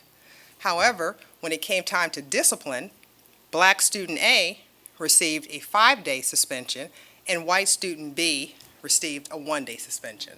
And this was found consistently over a 3-year investigation from the Office of Civil Rights. So the investigation began in 2014? Yes. Yes, actually, they were notified. Well, they were notified, They were, yeah. we were notified, I think the district was notified in 13-14. It was the 2013-2014 school year. Yeah, 2014, 13-14. 13-14 school year. 13-14 school year. And then they proceeded to investigate.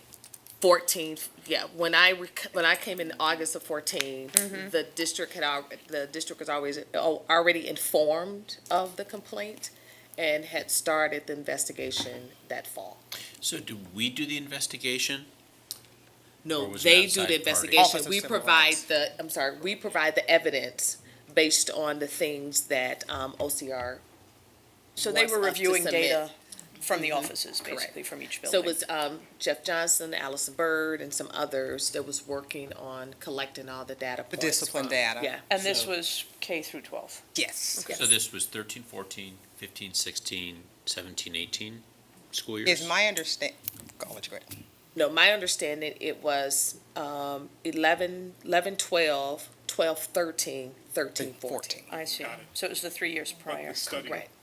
took a while. Yes. Correct, it right, because when they were notified 13, 14 school Sure. year, and then we started the data collection 14, 15 school year.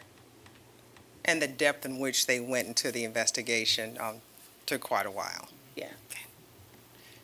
So the data, I mean, the data is obviously accurate, but it's stale.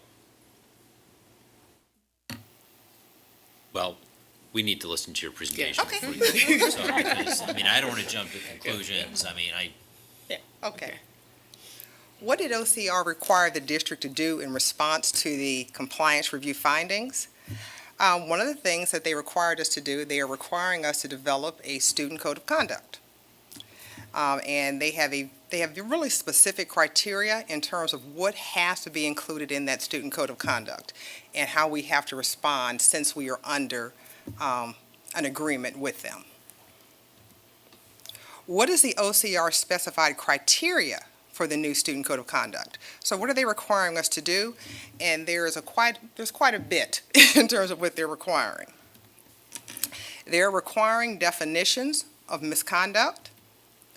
They want us to clearly distinguish between similar acts of misconduct, include specific examples of misconduct. So you will see in the guide that you have previously received numerous examples which are required. Range of sanctions for each type of misconduct, criteria for selection within the range of sanctions, when staff may remove students from a classroom to an alternative location within the school, types of misconduct that may be addressed through the use of restorative practices, other alternative methods or techniques instead of disciplinary sanctions, and we have to submit the completed product to OCR for their approval. Okay? Do the current Tiger expectations and guidelines meet the OCR criteria for a student code of conduct? And our current Tiger expectations, they did not. And that is the reason why OCR is requiring us to develop the new guide, including the criteria that I just referenced. Okay? Who developed the new Student Code of Conduct Guide?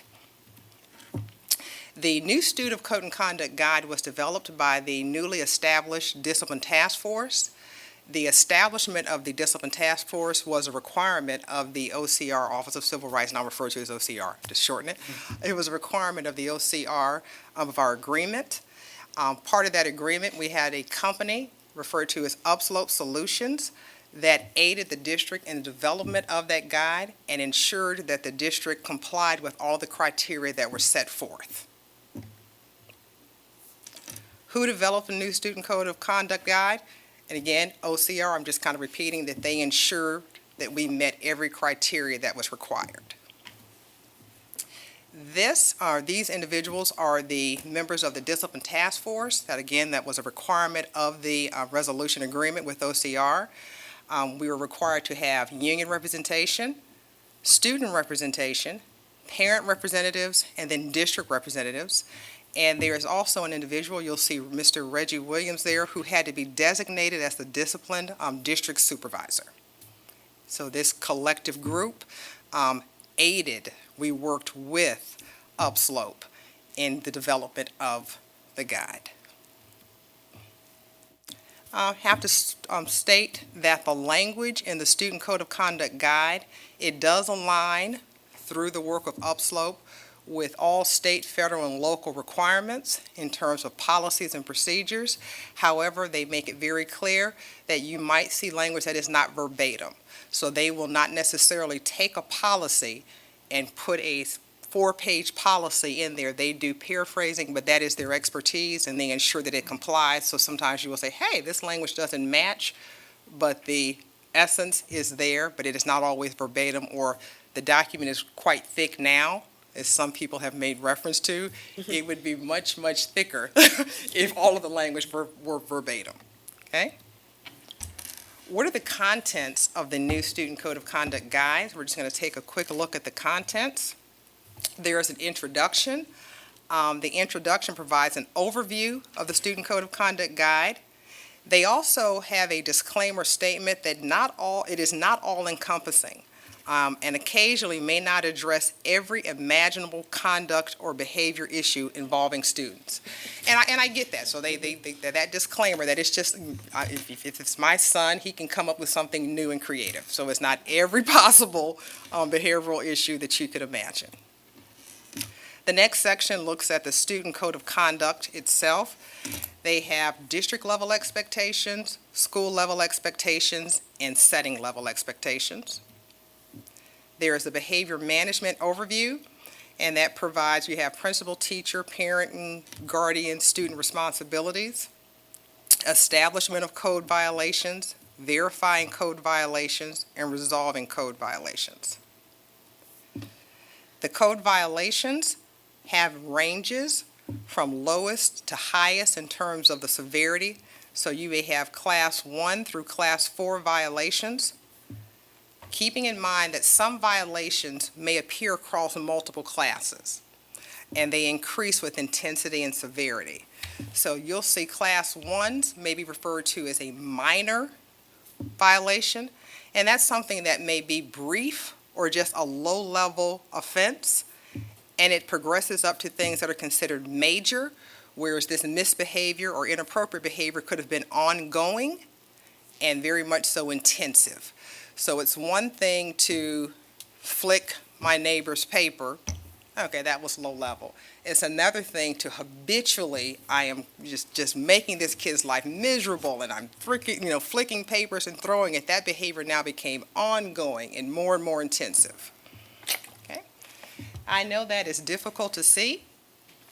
However, and I'll try to read some things for you. It just gives an example of, on the left, you have low-level offenses that goes all the way over to a higher level offense.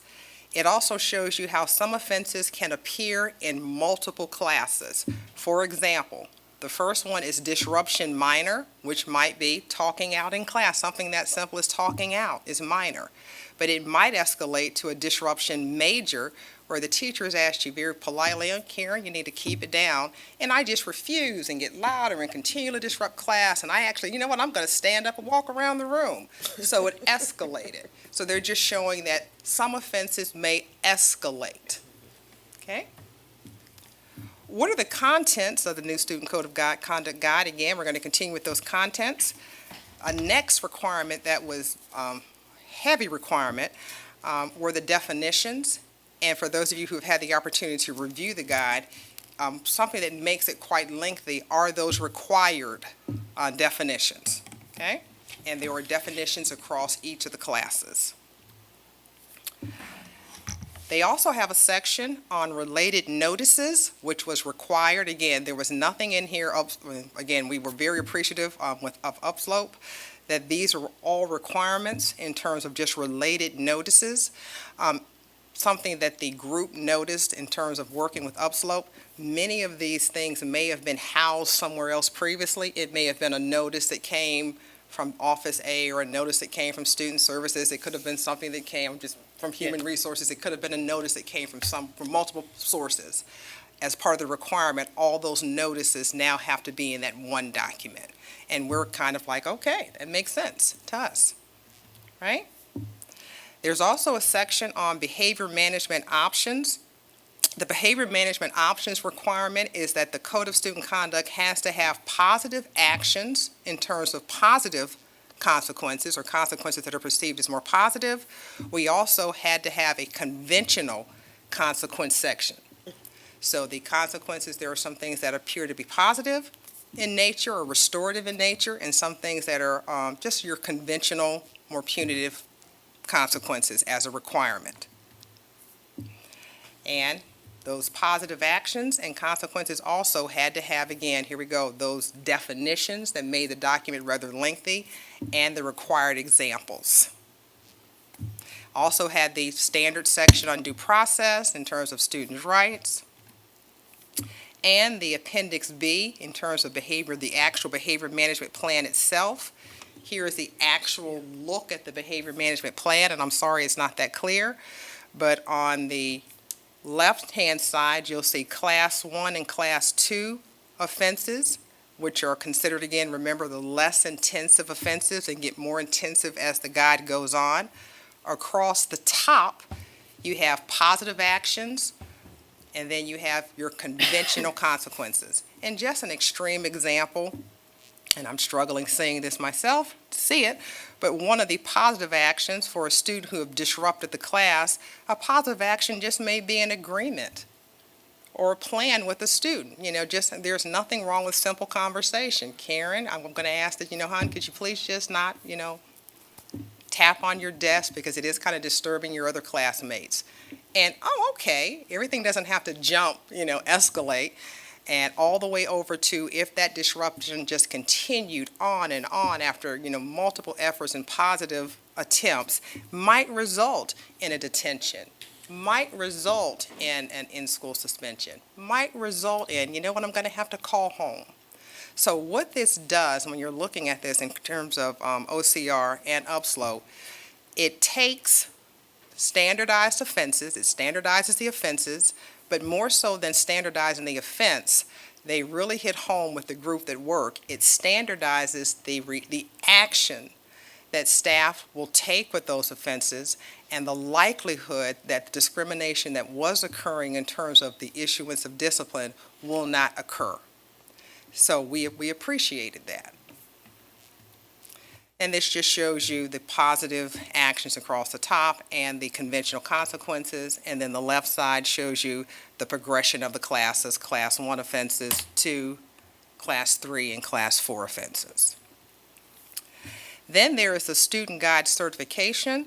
What the Student Guide Certification is, it is the notice, and fortunately you have it, so you saw it versus that tiny print there, but it is the notice that goes home to families that the district will get out to parents that says, hey, have you accessed this guide?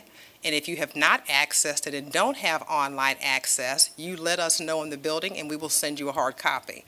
We had conversation with Upslope and OCR in terms of, hey, how do you want us to get this out? Do we send everyone a copy? Do we massacre hundreds of trees? You tell us and we will comply.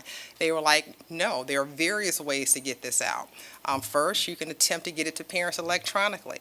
If parents indicate that they cannot access it electronically, then absolutely the district, if they need to, would send out 4,000, 5,000 hard copies, and we will definitely comply with that. Okay, what are our next steps? Because again, this is going to be new for the district and for our community. So what are our next steps? OCR, again, is requiring the district to have all of this in place with the start of the 2018-2019 school year. So before the start of the 2018-2019 school year, these are some steps that we have been taking to make sure that everything is in place. In May, a lot happened in May. Upslope gave us the completed version. So once we got that completed version, we were required in its completed, the way it came, we were required to give it to the Office of Civil Rights based on the requirements of the compliance review.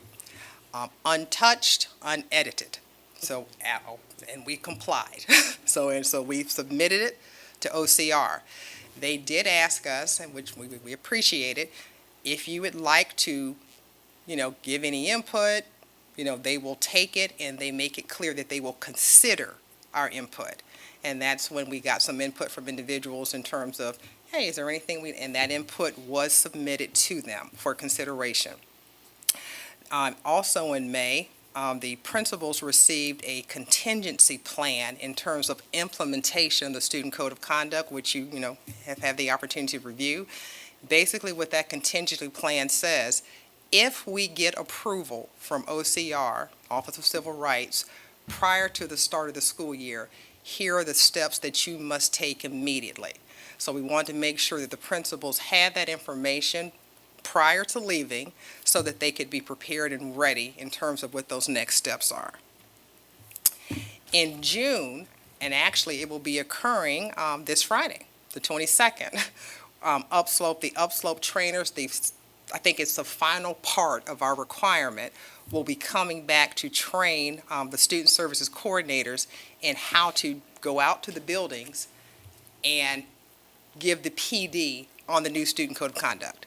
So the student services coordinators will receive that final phase of the training on Friday, and so they will be equipped to go out and offer that training to buildings in terms of this new Student Code of Conduct, who will then be giving that training to their students.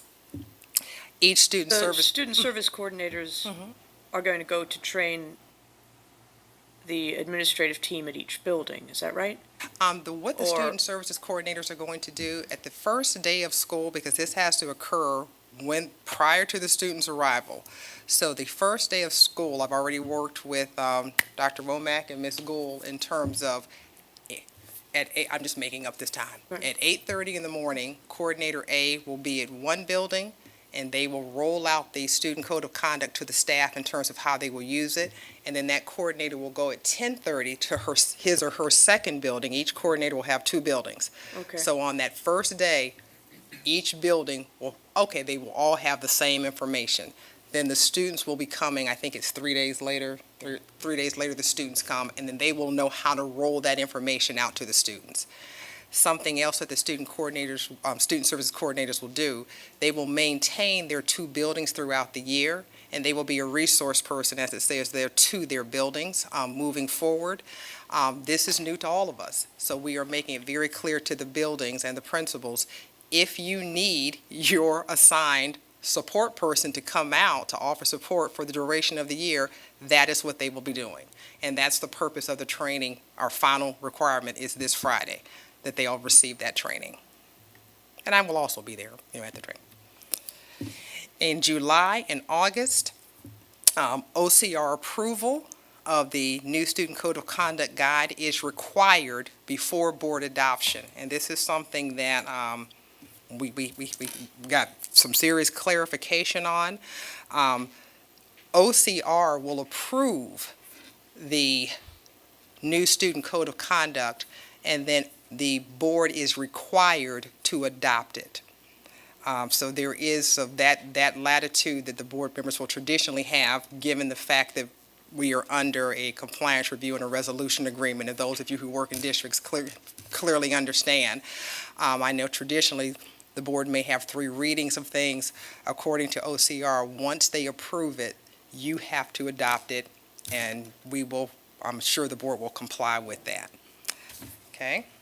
Oh, another point, they told us the agreement requires us to have this in place prior to the start of the school year.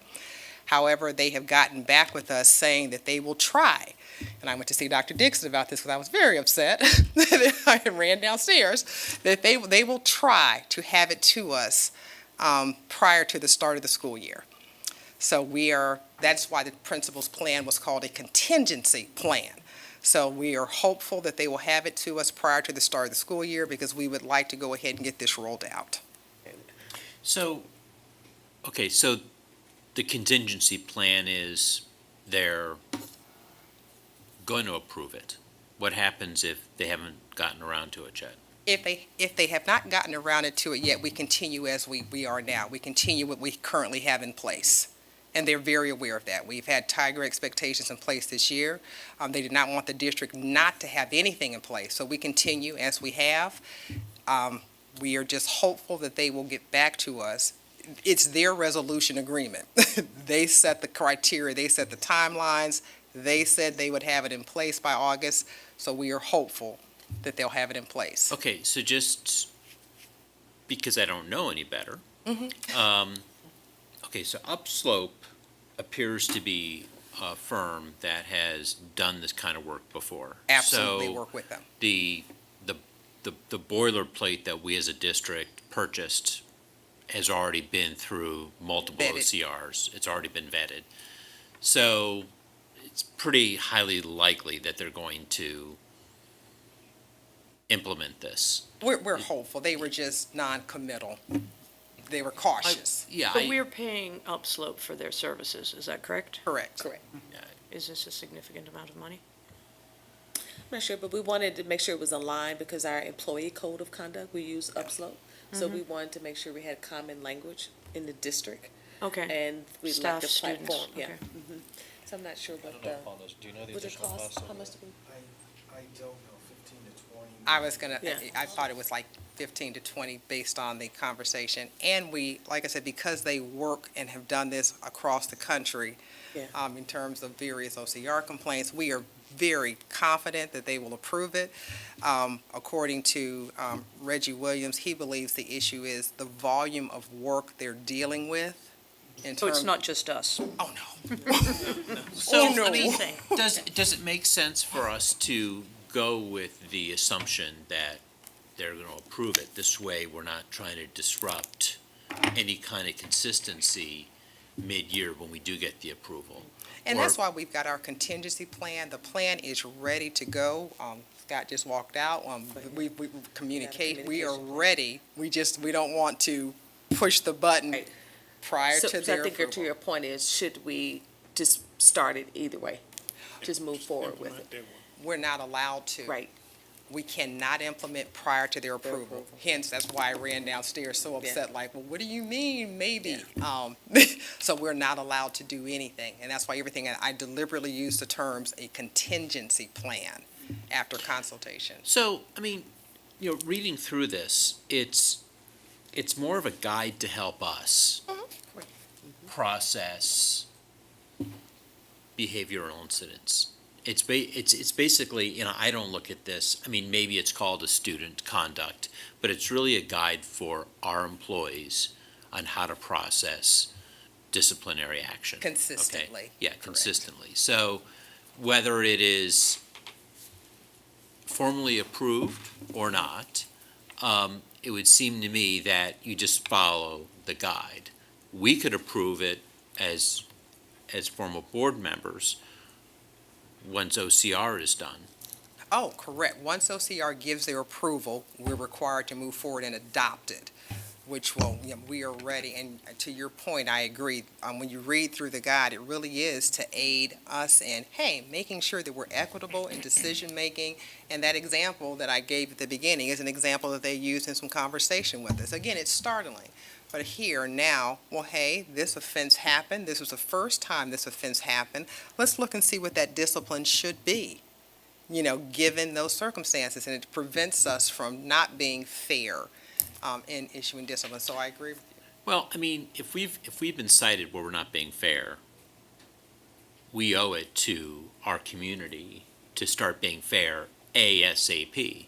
And if this is a document that can help us to bring Fairness. Fairness. Keep it you. simple, Jim. fairness, okay? Boy, I mean, I think that's what we need to do. Yeah. But I'll stop talking. and- No, but to your point too, and to Karen, if you go back and look at our strategic plan goals and what you highlighted in the beginning, Oh. we said under goal 1 that, the goal was to enhance a safe and supportive, engaging climate. Right. So we're making sure Oh, absolutely. that's happening. And then under goal 2, to ensure the equitable and consistent implementations of policies and procedures. That's the piece that wasn't happening. So a little bit of both. So we had policies, we had inconsistencies, what was happening at building 1, something different was happening at building 2, and it was evidence of all of that. So part of this process allowed us to align processes and procedures, and what Felicia has been able to lead the process of restorative practices across the district. So now we have those practices, and so now teachers and administrators are being trained on when students have certain behaviors, how do we help them self-regulate? Yeah, You know, our what is- training started the Right. past school year, the 2017, 2018 school year. Right. So staff learned, this didn't just start today. Yeah. We've had a year-long process of building up with various trainings, various PDs There you go. around this. And it Right. is very clear, we are very transparent, because you cannot fix what you don't transparently address. So it has been in everyone's face, and people have received the various types of training very well.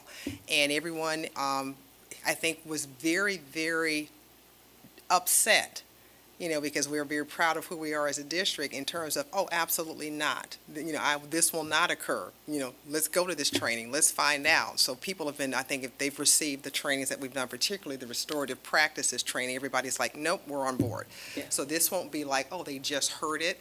When that contingency plan goes into place, the contingency plan is really specific to, okay, now it is official with this document, let's go. So they've been learning about this all year long. Does the Office of Civil Rights require that every family acknowledge having received the code of conduct? They require that the district is able to prove that we gave them the, So that form is part of the complaint or yeah, the, there's nothing in there that is that the district developed. It is all a part of the yeah. requirement. What bothers me is that your average parent is not going to read 63 pages I would agree. of anything, unless it's a really good smutty novel. And it's a slog, reading that thing. It's awful. Now, I understand that There we are- have to do Right. it within this structure, but is there a way of attaching a one-pager that says, this is what you actually need to know? Thank you. We don't have that latitude, but the latitude that we do have, if I continue It'd be on, you'll used see their against you community. all Yeah. the time if you did. It'd be used against you if you did. Absolutely. We cannot deviate, but we are doing something to aid our community and parents. And at the bottom here in August, there are going to be principal academy, student orientation, school-based and community meetings. So in those school-based community meetings and we are going to advertise and campaign hard. Yeah. Those meetings will occur at the building level, and we had those conversations with Upslope and OCR. My first inclination, I'll just be honest, I was thinking, oh, there'll be a district level meeting. And through consultation with them, they were like, no, the discipline occurs at the building. It needs to be a building level meeting. I'm like, you're right. So there are going to be community parent-based building level meetings. And again, the trained student services coordinators will be there with the building administrators who will lead those meetings. And so in those meetings, parents will have the opportunity. The document appears daunting, but it isn't. It's filled with definitions and examples. According to, I'll just back up, according to Upslope, this is what families are going to want to know. If my child does A, here are the behavioral consequences. So, I have a question about this. And also, just let me interject. Can you please make sure that we get a schedule of those building level meetings? Oh, Because I would yes. love to be a fly on the wall at some of those. I think Absolutely. that would be really informative for me. So, one of the things that I've heard a lot about is in terms of behavioral problems is cell phones. And it seems to be sort of the bane of many teachers' existence. But what's interesting and complicating is that you've got teachers who care a great deal. And then you've got teachers who are very laissez-faire. And this happens in every school. And so how do you manage that? So I'm looking at this and and then within this also, we have different levels of offense. We have minor, major for the same offense. And so I'd like to talk about who determines minor or major, and how is that determined? But also, even in the record keeping component of it, because that's where the rubber hits the road when it comes to discipline. To me, in a classroom management, it's, the record keeping of Johnny's, was found on his cell phone on this date. I conferenced with him. He promised to be more careful in the future. On this date, it happened again. So I can document the progression of it. So can you just talk a little bit about using the cell phone as an example? I think something that helps to clarify everything is that keep in mind that the only individuals who actually issue discipline are administrators. You have teachers and other individuals who recommend discipline. So it's our intention to do the calibration across the 20. It is not as easy to calibrate across the 300 or 600 educators or other staff who issue discipline. We will make efforts to calibrate, but we have a calendar that we're at every principal meeting between now and the end of the school year. Once we get approval, we will be working on calibrating their responses in terms of the issuance of discipline. So that's the control, the checks and balances there. I, as a teacher, can recommend a disciplinary action. I can enter it into Infinite Campus, and where there's a running log with the pupil record in terms of, Karen was on her cell phone without my permission. And then again, it's up to the building administrator to read that information, but then they're the ones who we have calibrated, and they determine how that discipline is issued. Because again, it is much easier to calibrate across 15 and 20 administrators versus we will continue to give training to staff, but the accountability comes down to those 15 and 20 who are issuing discipline. Got it. Hey, Dan, I know you're on a roll. Can I Please. just ask a follow-up on this? Okay, so when you say calibrate, is there any quotas involved? I didn't. Are there quotas involved? So such as, let's say, elementary school A is seeing a large number of behavioral incidents. And I imagine and maybe you're tracking them from a racial perspective. I mean, how many blacks are being cited, how many whites are being cited for particular things. Elementary school C, the same thing's happening. But the counts are maybe a little different. So when you calibrate this, do you want to see more behavioral incidences from the other district or the other school, or do you take some of the ones and you make them less offenses just so you calibrate? What I mean by calibration is what's considered a fight. So, do I consider that a fight, or a true brawl as a fight? So we'll be talking about how do we calibrate the offenses in terms of, because we're all human. So we will be giving examples, we will be doing scenarios, but we have those scheduled from now and once they come back until the end of the school year and probably beyond. So we're just going to be looking at calibrating those offenses and having conversations with the principals. And they're going to be given scenarios. Here is scenario A. Karen had her cell phone and did not have permission.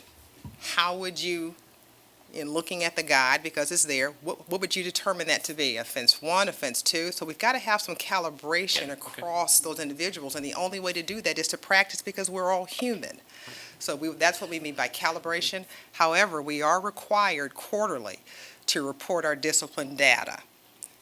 We are required. So they will be monitoring us, and I think I know this is recorded, I think they are very, very strategic in how there is no end date yet identified in terms of It's interesting. when when the monitoring will end. And I want to say publicly too, since I've been here, we've never asked any building to give us any discipline in-year data. So they've never been asked how many black students or white students are going to do. No. Not since I've been here. So we've not collected that data or requested that data. Now, there was talk of, we don't want, we were told to not suspend, but they've never been told by this administration not to suspend or we've never looked at it, we've never collected it. And I think part of what OCR is saying, this administration, you must collect and You look at must the data. collect and examine Because it. if you're collecting it and looking at it, then you could probably see some patterns. But I've never asked for it. And the discipline task force, that's what they're charged with. We did not determine our goals and objectives. OCR determined our goals and objectives, which was very helpful. And one of the objectives and goals is that quarterly, we disaggregate the district's discipline data, and they disaggregate it down in terms of race, ethnicity, disability. So they're looking to see if we are somehow discriminating based on race, ethnicity, or gender, or disability. And that's the standard that they look at across. Yeah. So that information is reported. We are required to report it quarterly. Right now, indefinitely, there has not been an end date. Okay? I swear, just two more. Oh, no, go ahead. In the document, and actually one leads into another. In the document, it talks about tobacco products. Yeah. With the, it seems to me that we need to include in exactly the same category all the other inhalants now, the vaping and so my question is, can we actually edit this? This is the document we've submitted, so it is, for now, etched in stone. That would, no, we What can't. they're allowing us to do between now and July or August, that date, they're saying, hey, if there's something that you want to submit for us to consider, you can submit it. So anytime I've gotten something and got some things recently, we submit it to them for consideration. So if there's some. Recommend that you consider joining. I don't even know if there is a category name. It's for, new, like, yeah, Yeah, but it's Well, a- there is, Vaping? It's vaping, and the but language around tobacco is, well, It's- about a lot of things is, 20 years out of date. Yeah, So we're terribly concerned about Heelys and snuff, but Those yeah. the kids aren't wearing Heelys and they're not dipping snuff, they're doing other things Right. instead. It's like. But, And with their examples, because they did the Heelys and wheelies, they just give example after example back to that statement. We can't be all inclusive, but they will use in terms of tobacco products. I will ask, can we include, like I'm with you, what is it called? Is it vaping? What's the Yeah, term? right. Well, Yeah. the kids use the brand name of whichever object they happen to have Correct. bought. So Yes. they call it jeweling if they But, bought a jewel or whatever. yeah. But that's actually such a problem around here that I know that Mike Unger in Cleveland JULE, Heights, by the way. council member, is proposing legislation to change the purchase age for that For in that. Cleveland Heights to 18. So they've seen a huge problem with it currently, and it might just be a good idea for us to. I will send update that, send it to them tomorrow. And again, between now and until they tell us no more, they said we can submit, and we will continue to submit, so I will do that. And then a follow-up that relates to, there's no end date. We run it for a year. Let's say we get approval, we run it for a year. We have found this works really well, this piece we really need to modify, now that we've used it. What is the method for that modification? Do we have to seek an amendment, et cetera, with them? That's very clear, that any changes to that document, we have to seek approval from OCR. Again, there's no They have- end date for that.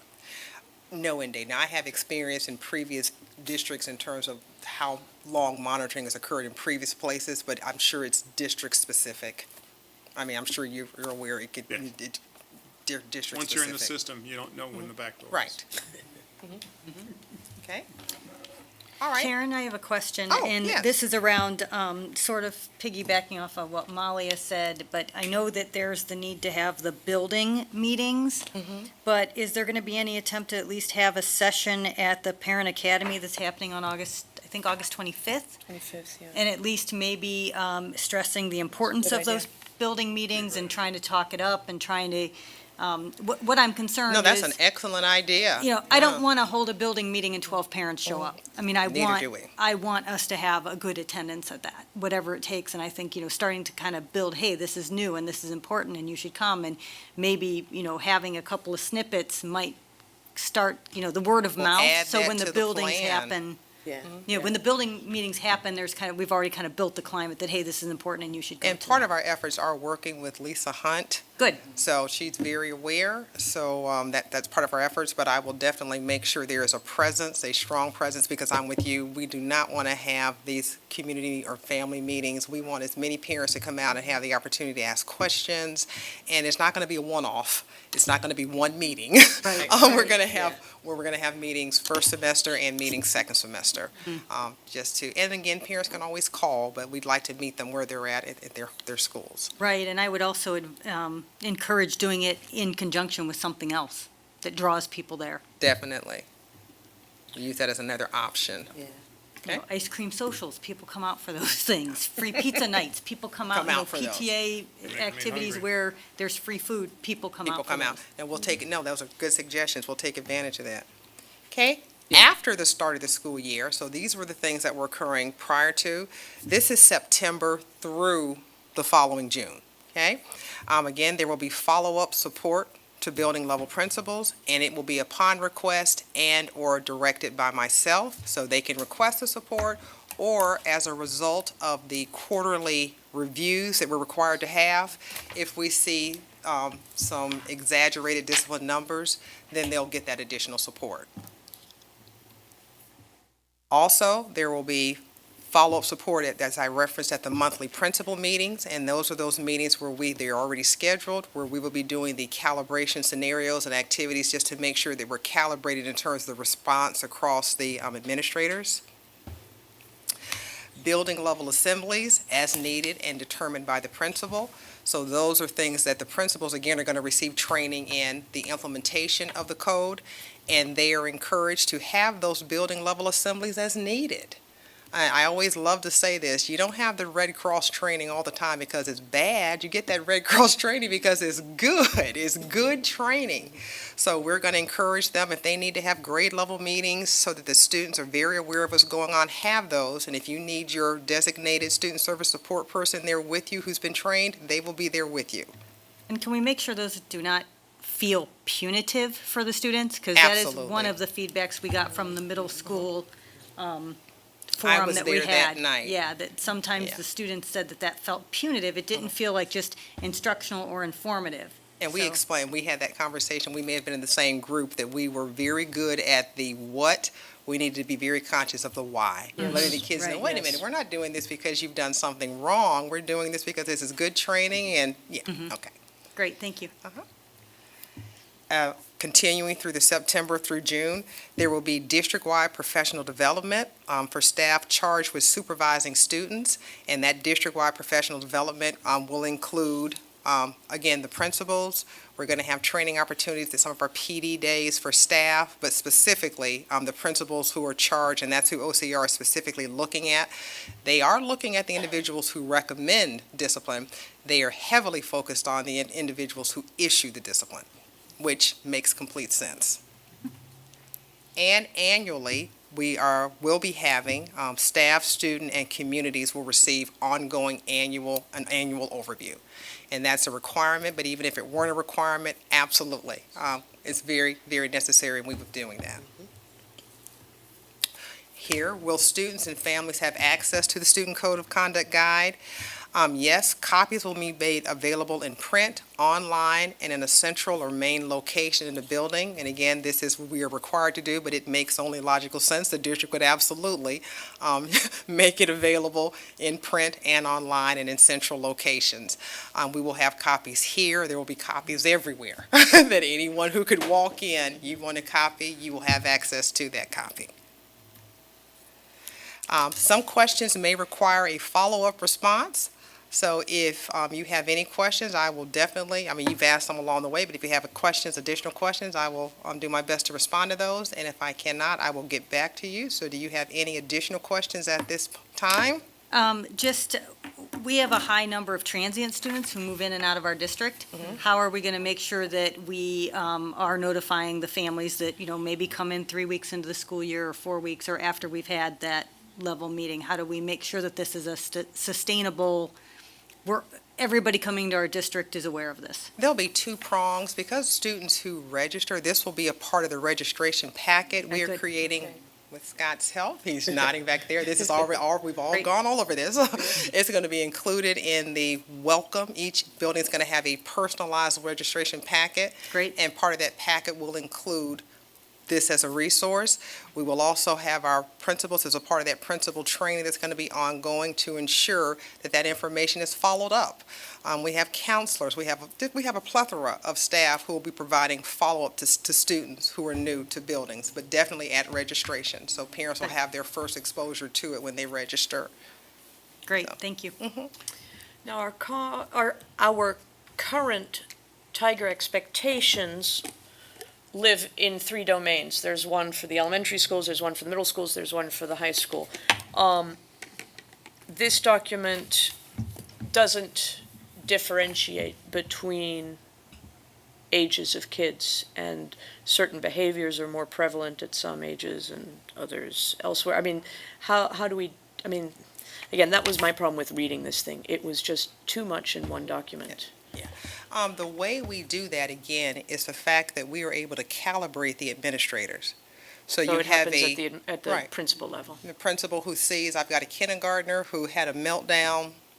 Hey, Kindergartner. it was nap time, Yeah. and I threw the carton, didn't mean it.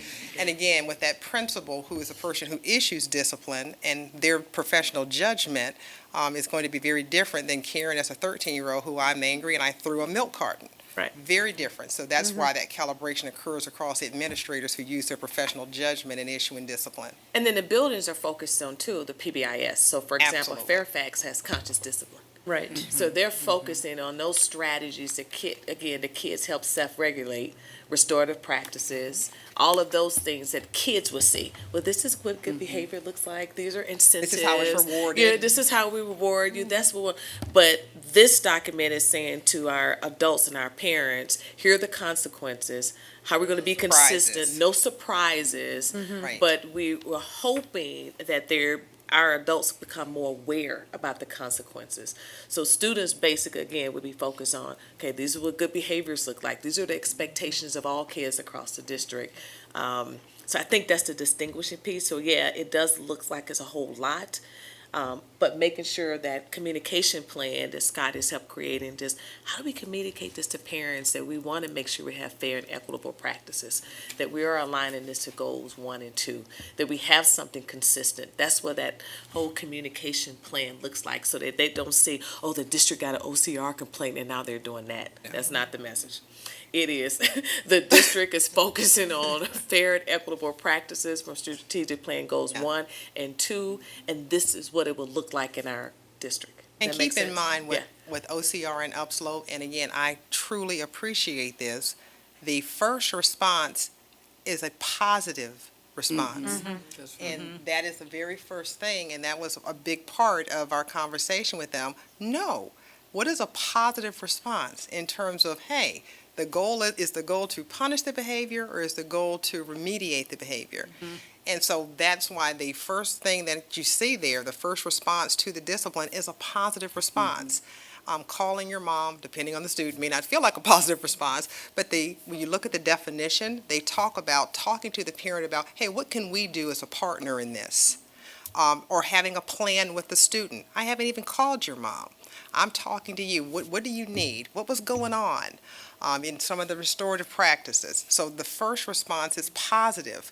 It isn't until this behavior has occurred repetitively and you've gone through these various positive responses that it might result in, okay, and then it starts with a lower intensity with a detention. It doesn't jump straight to an expulsion. So there's a lot of logic here. I think a lot that we can learn from and we'll do better. I think it's a good roadmap. It is. Yeah, especially for our parents, yeah. Well, I think, Beverly, what you're saying, with this being a roadmap, is right on. But I'm pretty disappointed, okay? And because it solves the problem that we as adults were discriminating against our students. This is a compliance document. That's the only thing it really solves.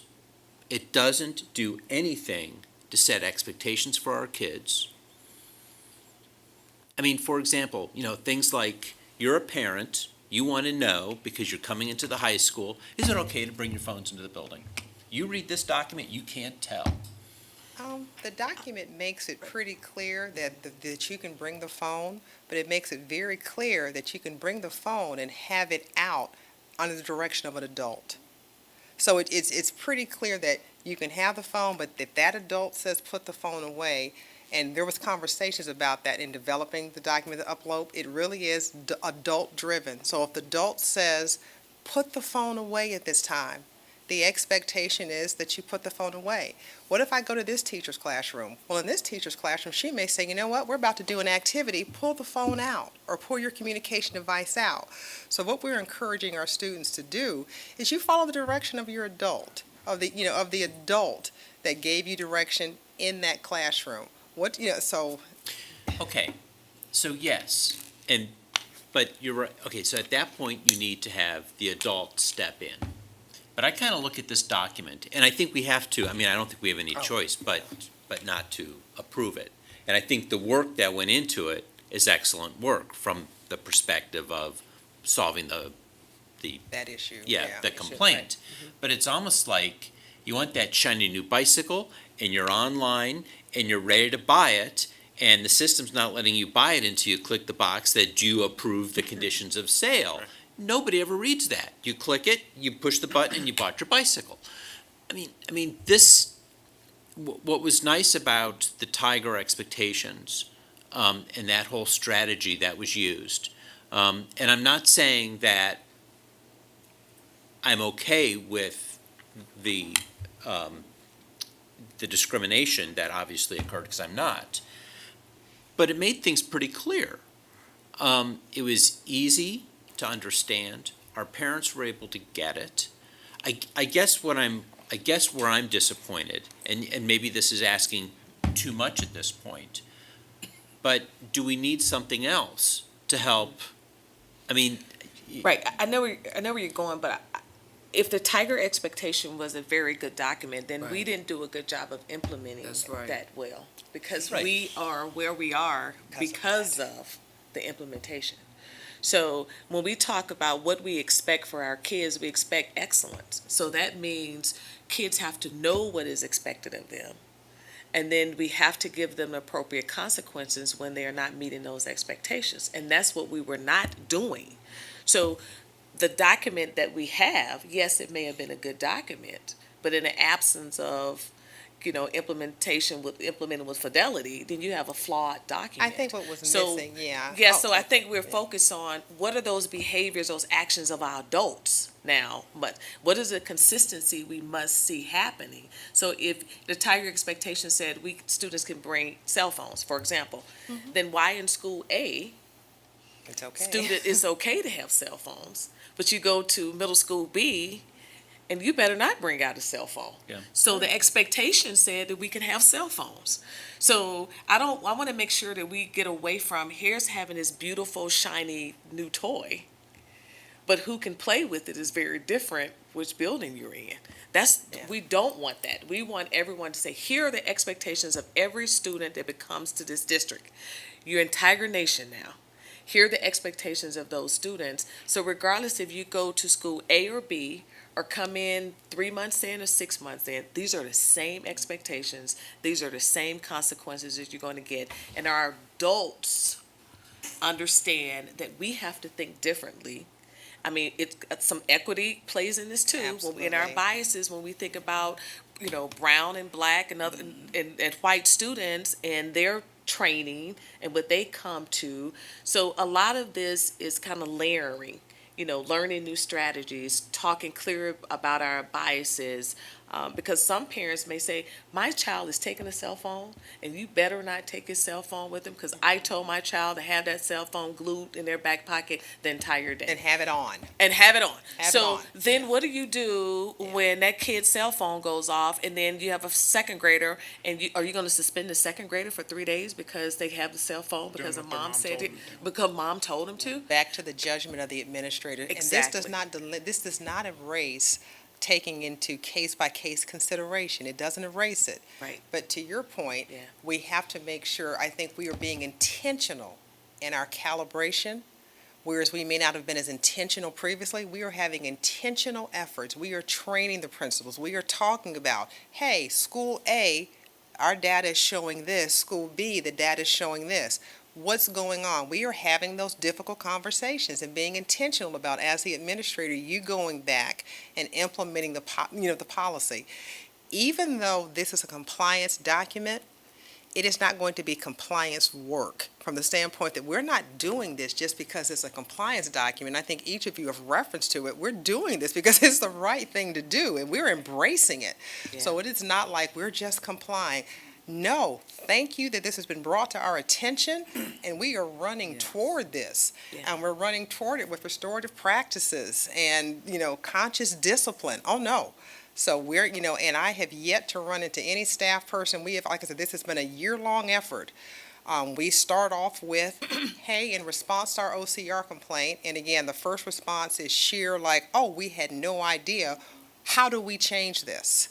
Not, oh, we have to do this. No, people are really embracing the change and what steps do we need to take. So I'm proud that I have not run into a single person that is, I'm just complying. And it's a document that we are going to honor.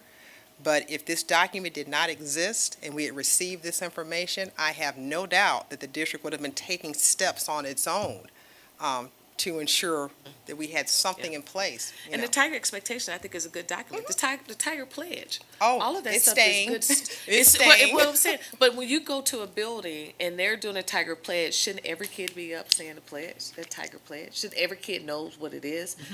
And so I think we had some good things, but putting those systems in place in everyone. So I agree. I think the Tiger Expectations is this is what we expect of all of our students in our district. It's a good document. But how do we make sure kids understand? Families understand. Families expectations. understand. And I think that what you guys have put in place, how we roll it out and having an additional piece on Saturday, but not that we are in trouble, but that we want to enhance the Tiger Expectations. Hear the expectations of our students. So I think the pieces are all parts there. I think you've pulled the pieces together. Now we have a roadmap, to your point. And that was a good analogy, that we do have a that was roadmap. That's a very brilliant. good. It really was. And we do. it's a great roadmap. I Yeah. get that. And I think what I'm hearing from everybody is we're in agreement that it's a good roadmap. Some of us are concerned about the language used. And I don't want to, my disappointment, I don't want to not do it because we not only have to do it, we owe it to our kids to do it, okay? So, I get that. I'm just so afraid right now that the document in the shape that it's in, is it going to be hard to implement from the student perspective and the parent perspective? Let me show you what the focus, and even though I had a preview of our training for Friday, the focus for families and students is this, in terms of here are the here are the offenses, and at the top, here are the possible responses to those offenses. Now, Mom, if you'd like to look up the definition for insubordination, the definition of insubordination is in there, and it's a 2-page definition with examples, but it's in there. Oh, okay, Karen is going to get a detention. If you'd like to look up the definition of a detention, it's in there, and if you want to look up theft, the definition of theft is in there. But according to Upslope, who's done this all across the country with various districts, their training for us is focused on this chart. This is what families and students are pretty much very much so interested in. We're not going to focus as much with our students on going through those multiple pages of definitions, but we're going to let them know here, the definitions are here. I haven't memorized those definitions, and I won't. I have a resource. If I need to know a definition for assault, there it is. I turn and I read the definition of an assault. So it is a very lengthy document, but they're helping us narrow it down in terms of where do you focus.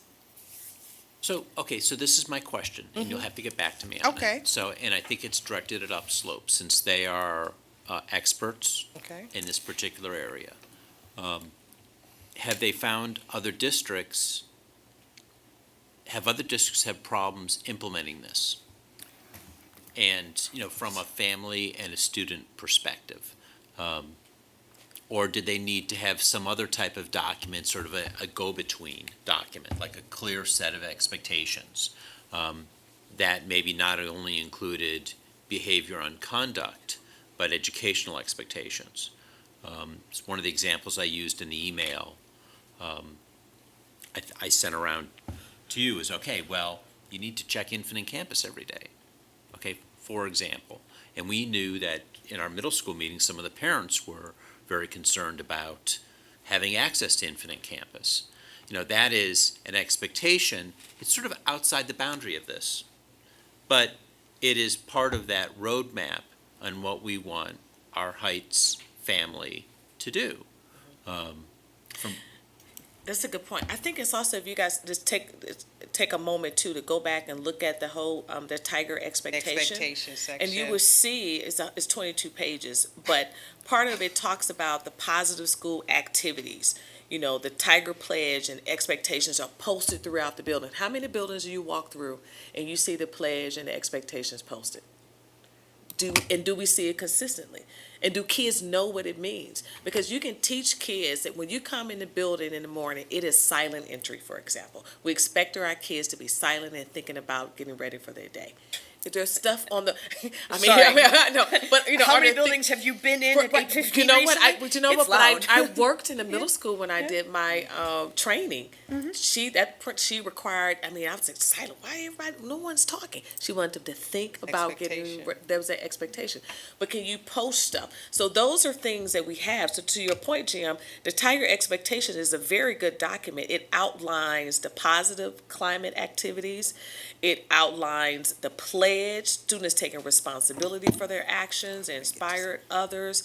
It talks about what they expect to be safe, respectful, be responsive, what that looks like. All of that stuff is there, to your point. So I think these two documents bode well together. In us making sure that we have a message of our expectations. This is what we expect of our students, and here are some documents that you can refer to. Both documents. I think this document needs to be cleaned up too. Oh. Yeah, exactly. I mean, the Tiger Expectation document needs to There's be some cleaned so it's touch up. consistent with all grade levels. But I think both of them go hand in hand. Here's the compliance piece. We have to do this piece. Here's this, we still have. But here's the sheet that parents and kids will reference all the time. I think it's the Tiger Expectations document. And your question had two parts. One part I can answer, because we did ask that question. Can there be a companion document that sort of simplifies this? And we were told no. Because, you know, that was a question. Hey, you know, this is a lot. Can there be some sort of companion one-pager document? And that was a no, it is a standalone, this is it. Well, So okay. we're like, okay. Well, I think that's a conversation you need to have. Okay, so where did you hear that answer from? OCR and Upslope. So and I shared that at Cabinet, that this is it has to be a standalone document. So we are like, okay. So we can't put anything, any other place to talk about behavior expectations other than this document. But Oh, I it think, could be right, it could be online. online, but I think to clarify, again, we have a guideline in place. You know, we have the Tiger Expectation, it's here.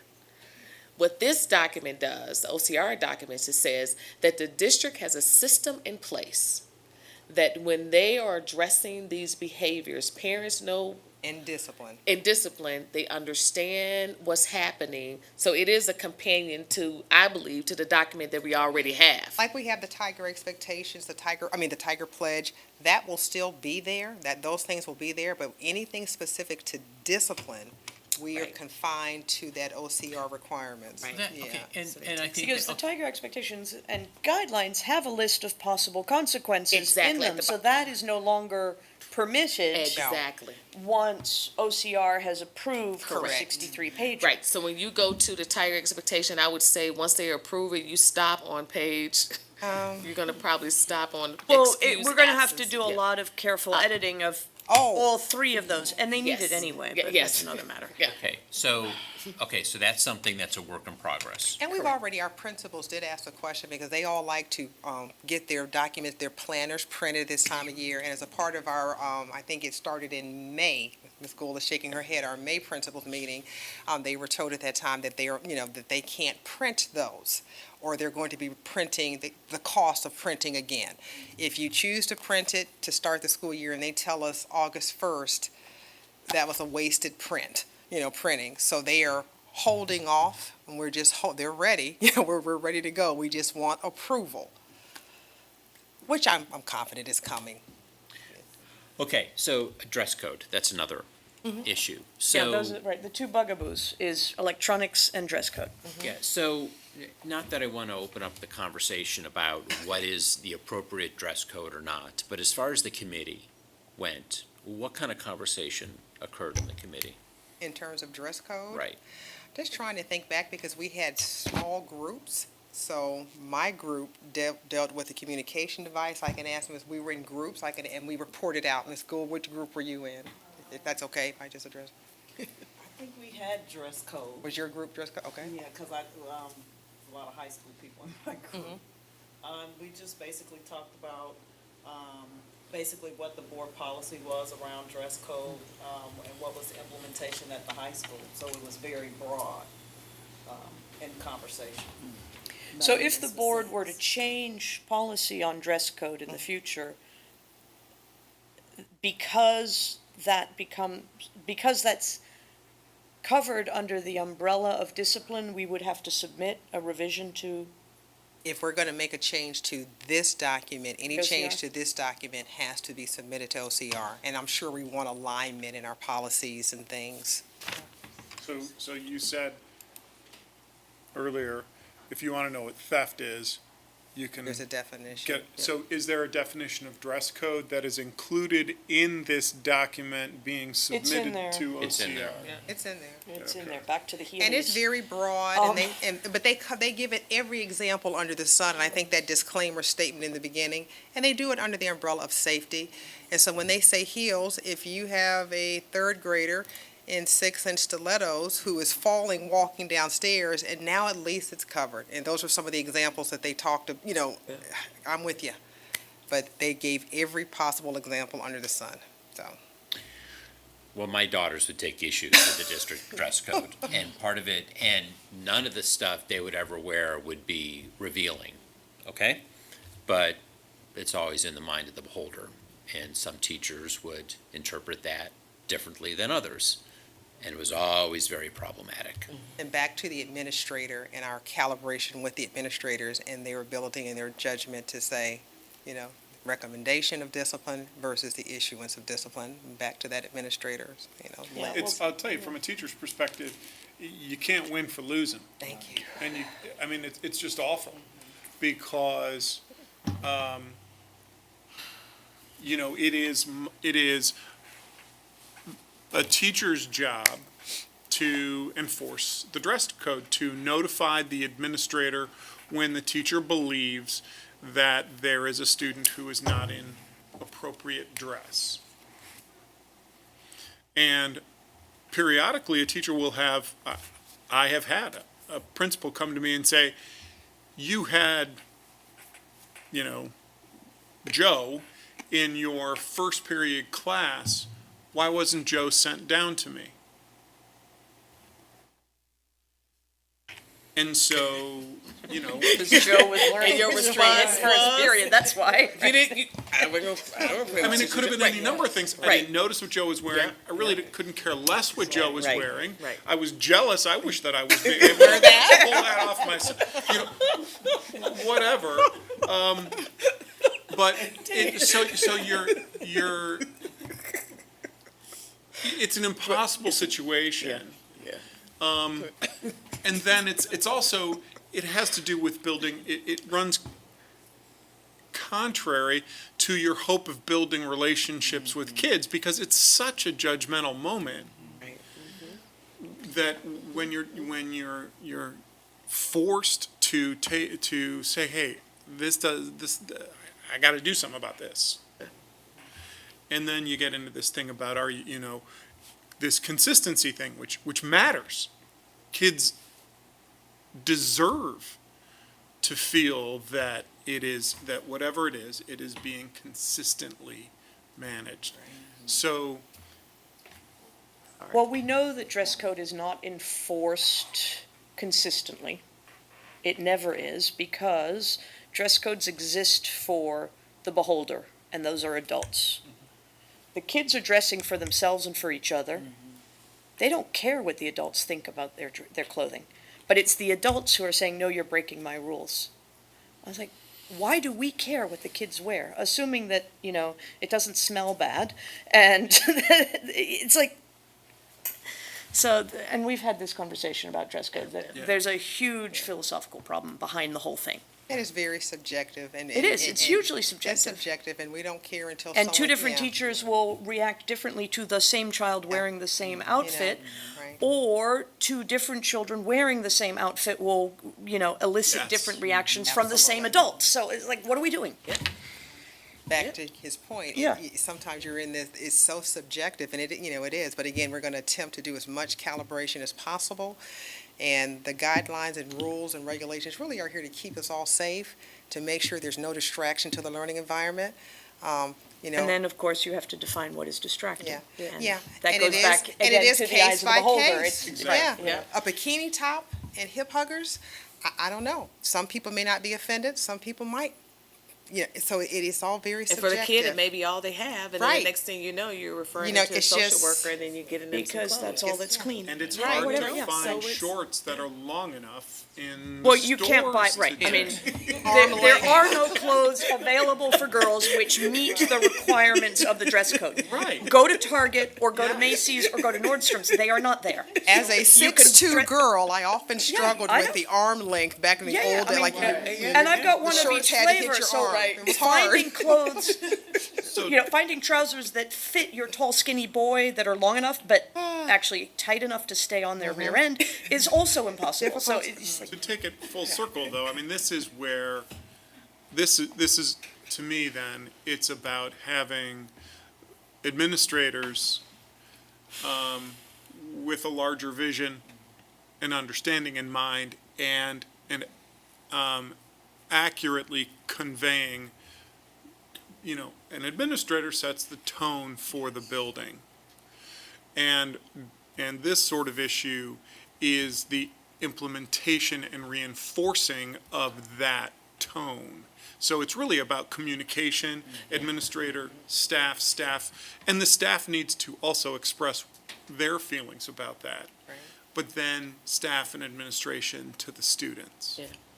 Yeah, having that conversation, you're right, because you will learn that their views are so different. I gave up, as a principal, I gave up on cell phones. I just gave up because it was my battle, and the kids were like, what's the big deal that you have about the cell phone?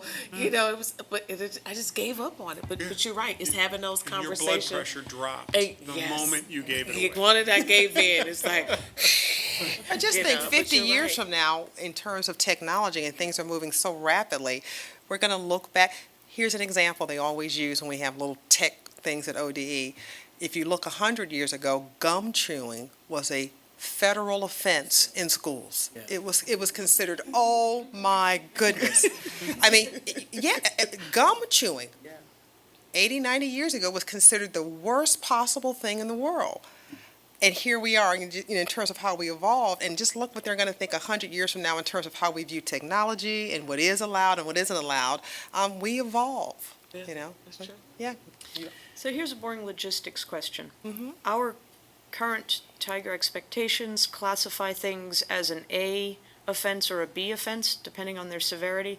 That will be superseded by the 1, 2, 3, 4. Correct. Okay, so more of the, there's just so much editing that needs to be done of everything. Yeah. Yeah. And that's why we're working with communications office, and like I said, we've had those conversations, so we know there's, we're preparing for it, we're getting ready. So again, a little worried that we distribute this big, heavy document and we don't have anything. Text around it, Yeah. So So you know, noted. agreed. Yeah, okay. Oh, And no, it's noted. is there a way that you guys can give us an update on this mid-year? Before it goes out. Oh, goodness, I'm hoping, I'm so immersed in this work, I'm hoping it's before mid-year, along the way. Yeah, Yeah, especially and prior it's- to the Yes. April 20th, August 27th. Oh, absolutely, period. yeah. Yeah, 25th or I mean, whatever date that it's is. great work. Yeah. I mean, I get it. Yeah. For me, when I was running for the school board, it was all about trying to set expectations for our kids. And the group before you, setting the expectation that it's okay to be in an AP class, and we want more kids in the AP classes, that just sort of rings my bell. I keep on pointing to you, Dan, because you were knocking on doors. You always use examples of knocking on doors. I mean, I hear all the time from people about dress code. You need to have a uniform.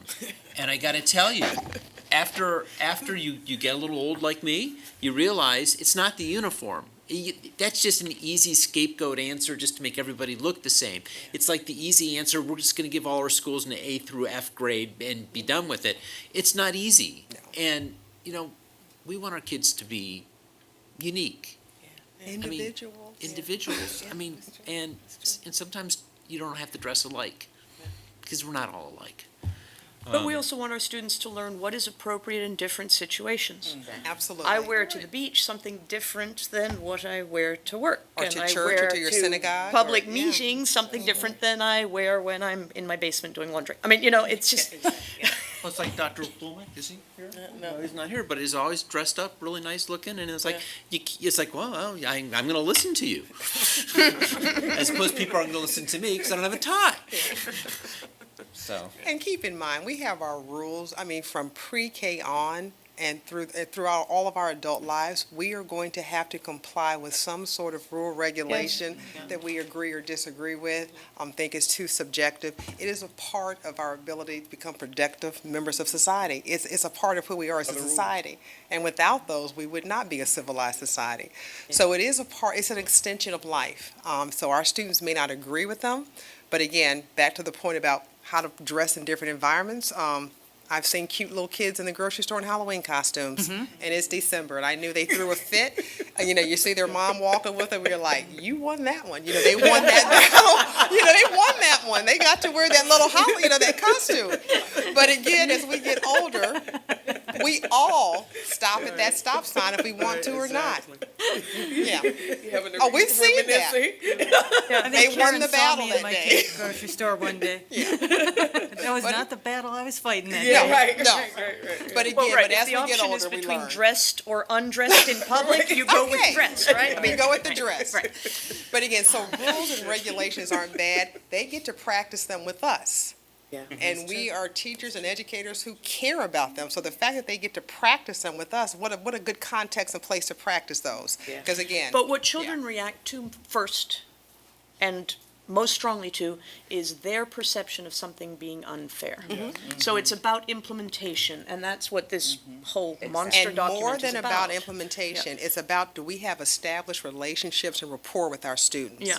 So if we have good relationship and we have good rapport with our students, they will follow us to the moon. They respect us and we respect them. So if we have that as our foundation, this document, is just guidance. But the fact that we care and have developed relationships with our students, they are going to follow us and believe us. So this document is just one piece. It's more about the relationships and rapport that we have with our students. And I love the fact that you guys included the restorative. Oh. And that started with the positive and didn't start with the negative. So thank you for that. And positive behavior supports has been in the district for years, and so it's everywhere. We're just, we're reminding everybody, hey, this is what we do. And that's good. Thank you. Yeah, good job. Well, thank you, and particularly for the August. I missed that, so no, it's like, I got it down, so thank you. Okay. Okay, so if there's no other business, let's, do I have a motion to adjourn? I make a motion to adjourn. Darn, you beat me. Let's call the roll. Mr. Posh? Yes. Mr. Hines? Yes. Ms. Serini? Yes. Ms. Lewis? Yes. Ms. Wright? Yes.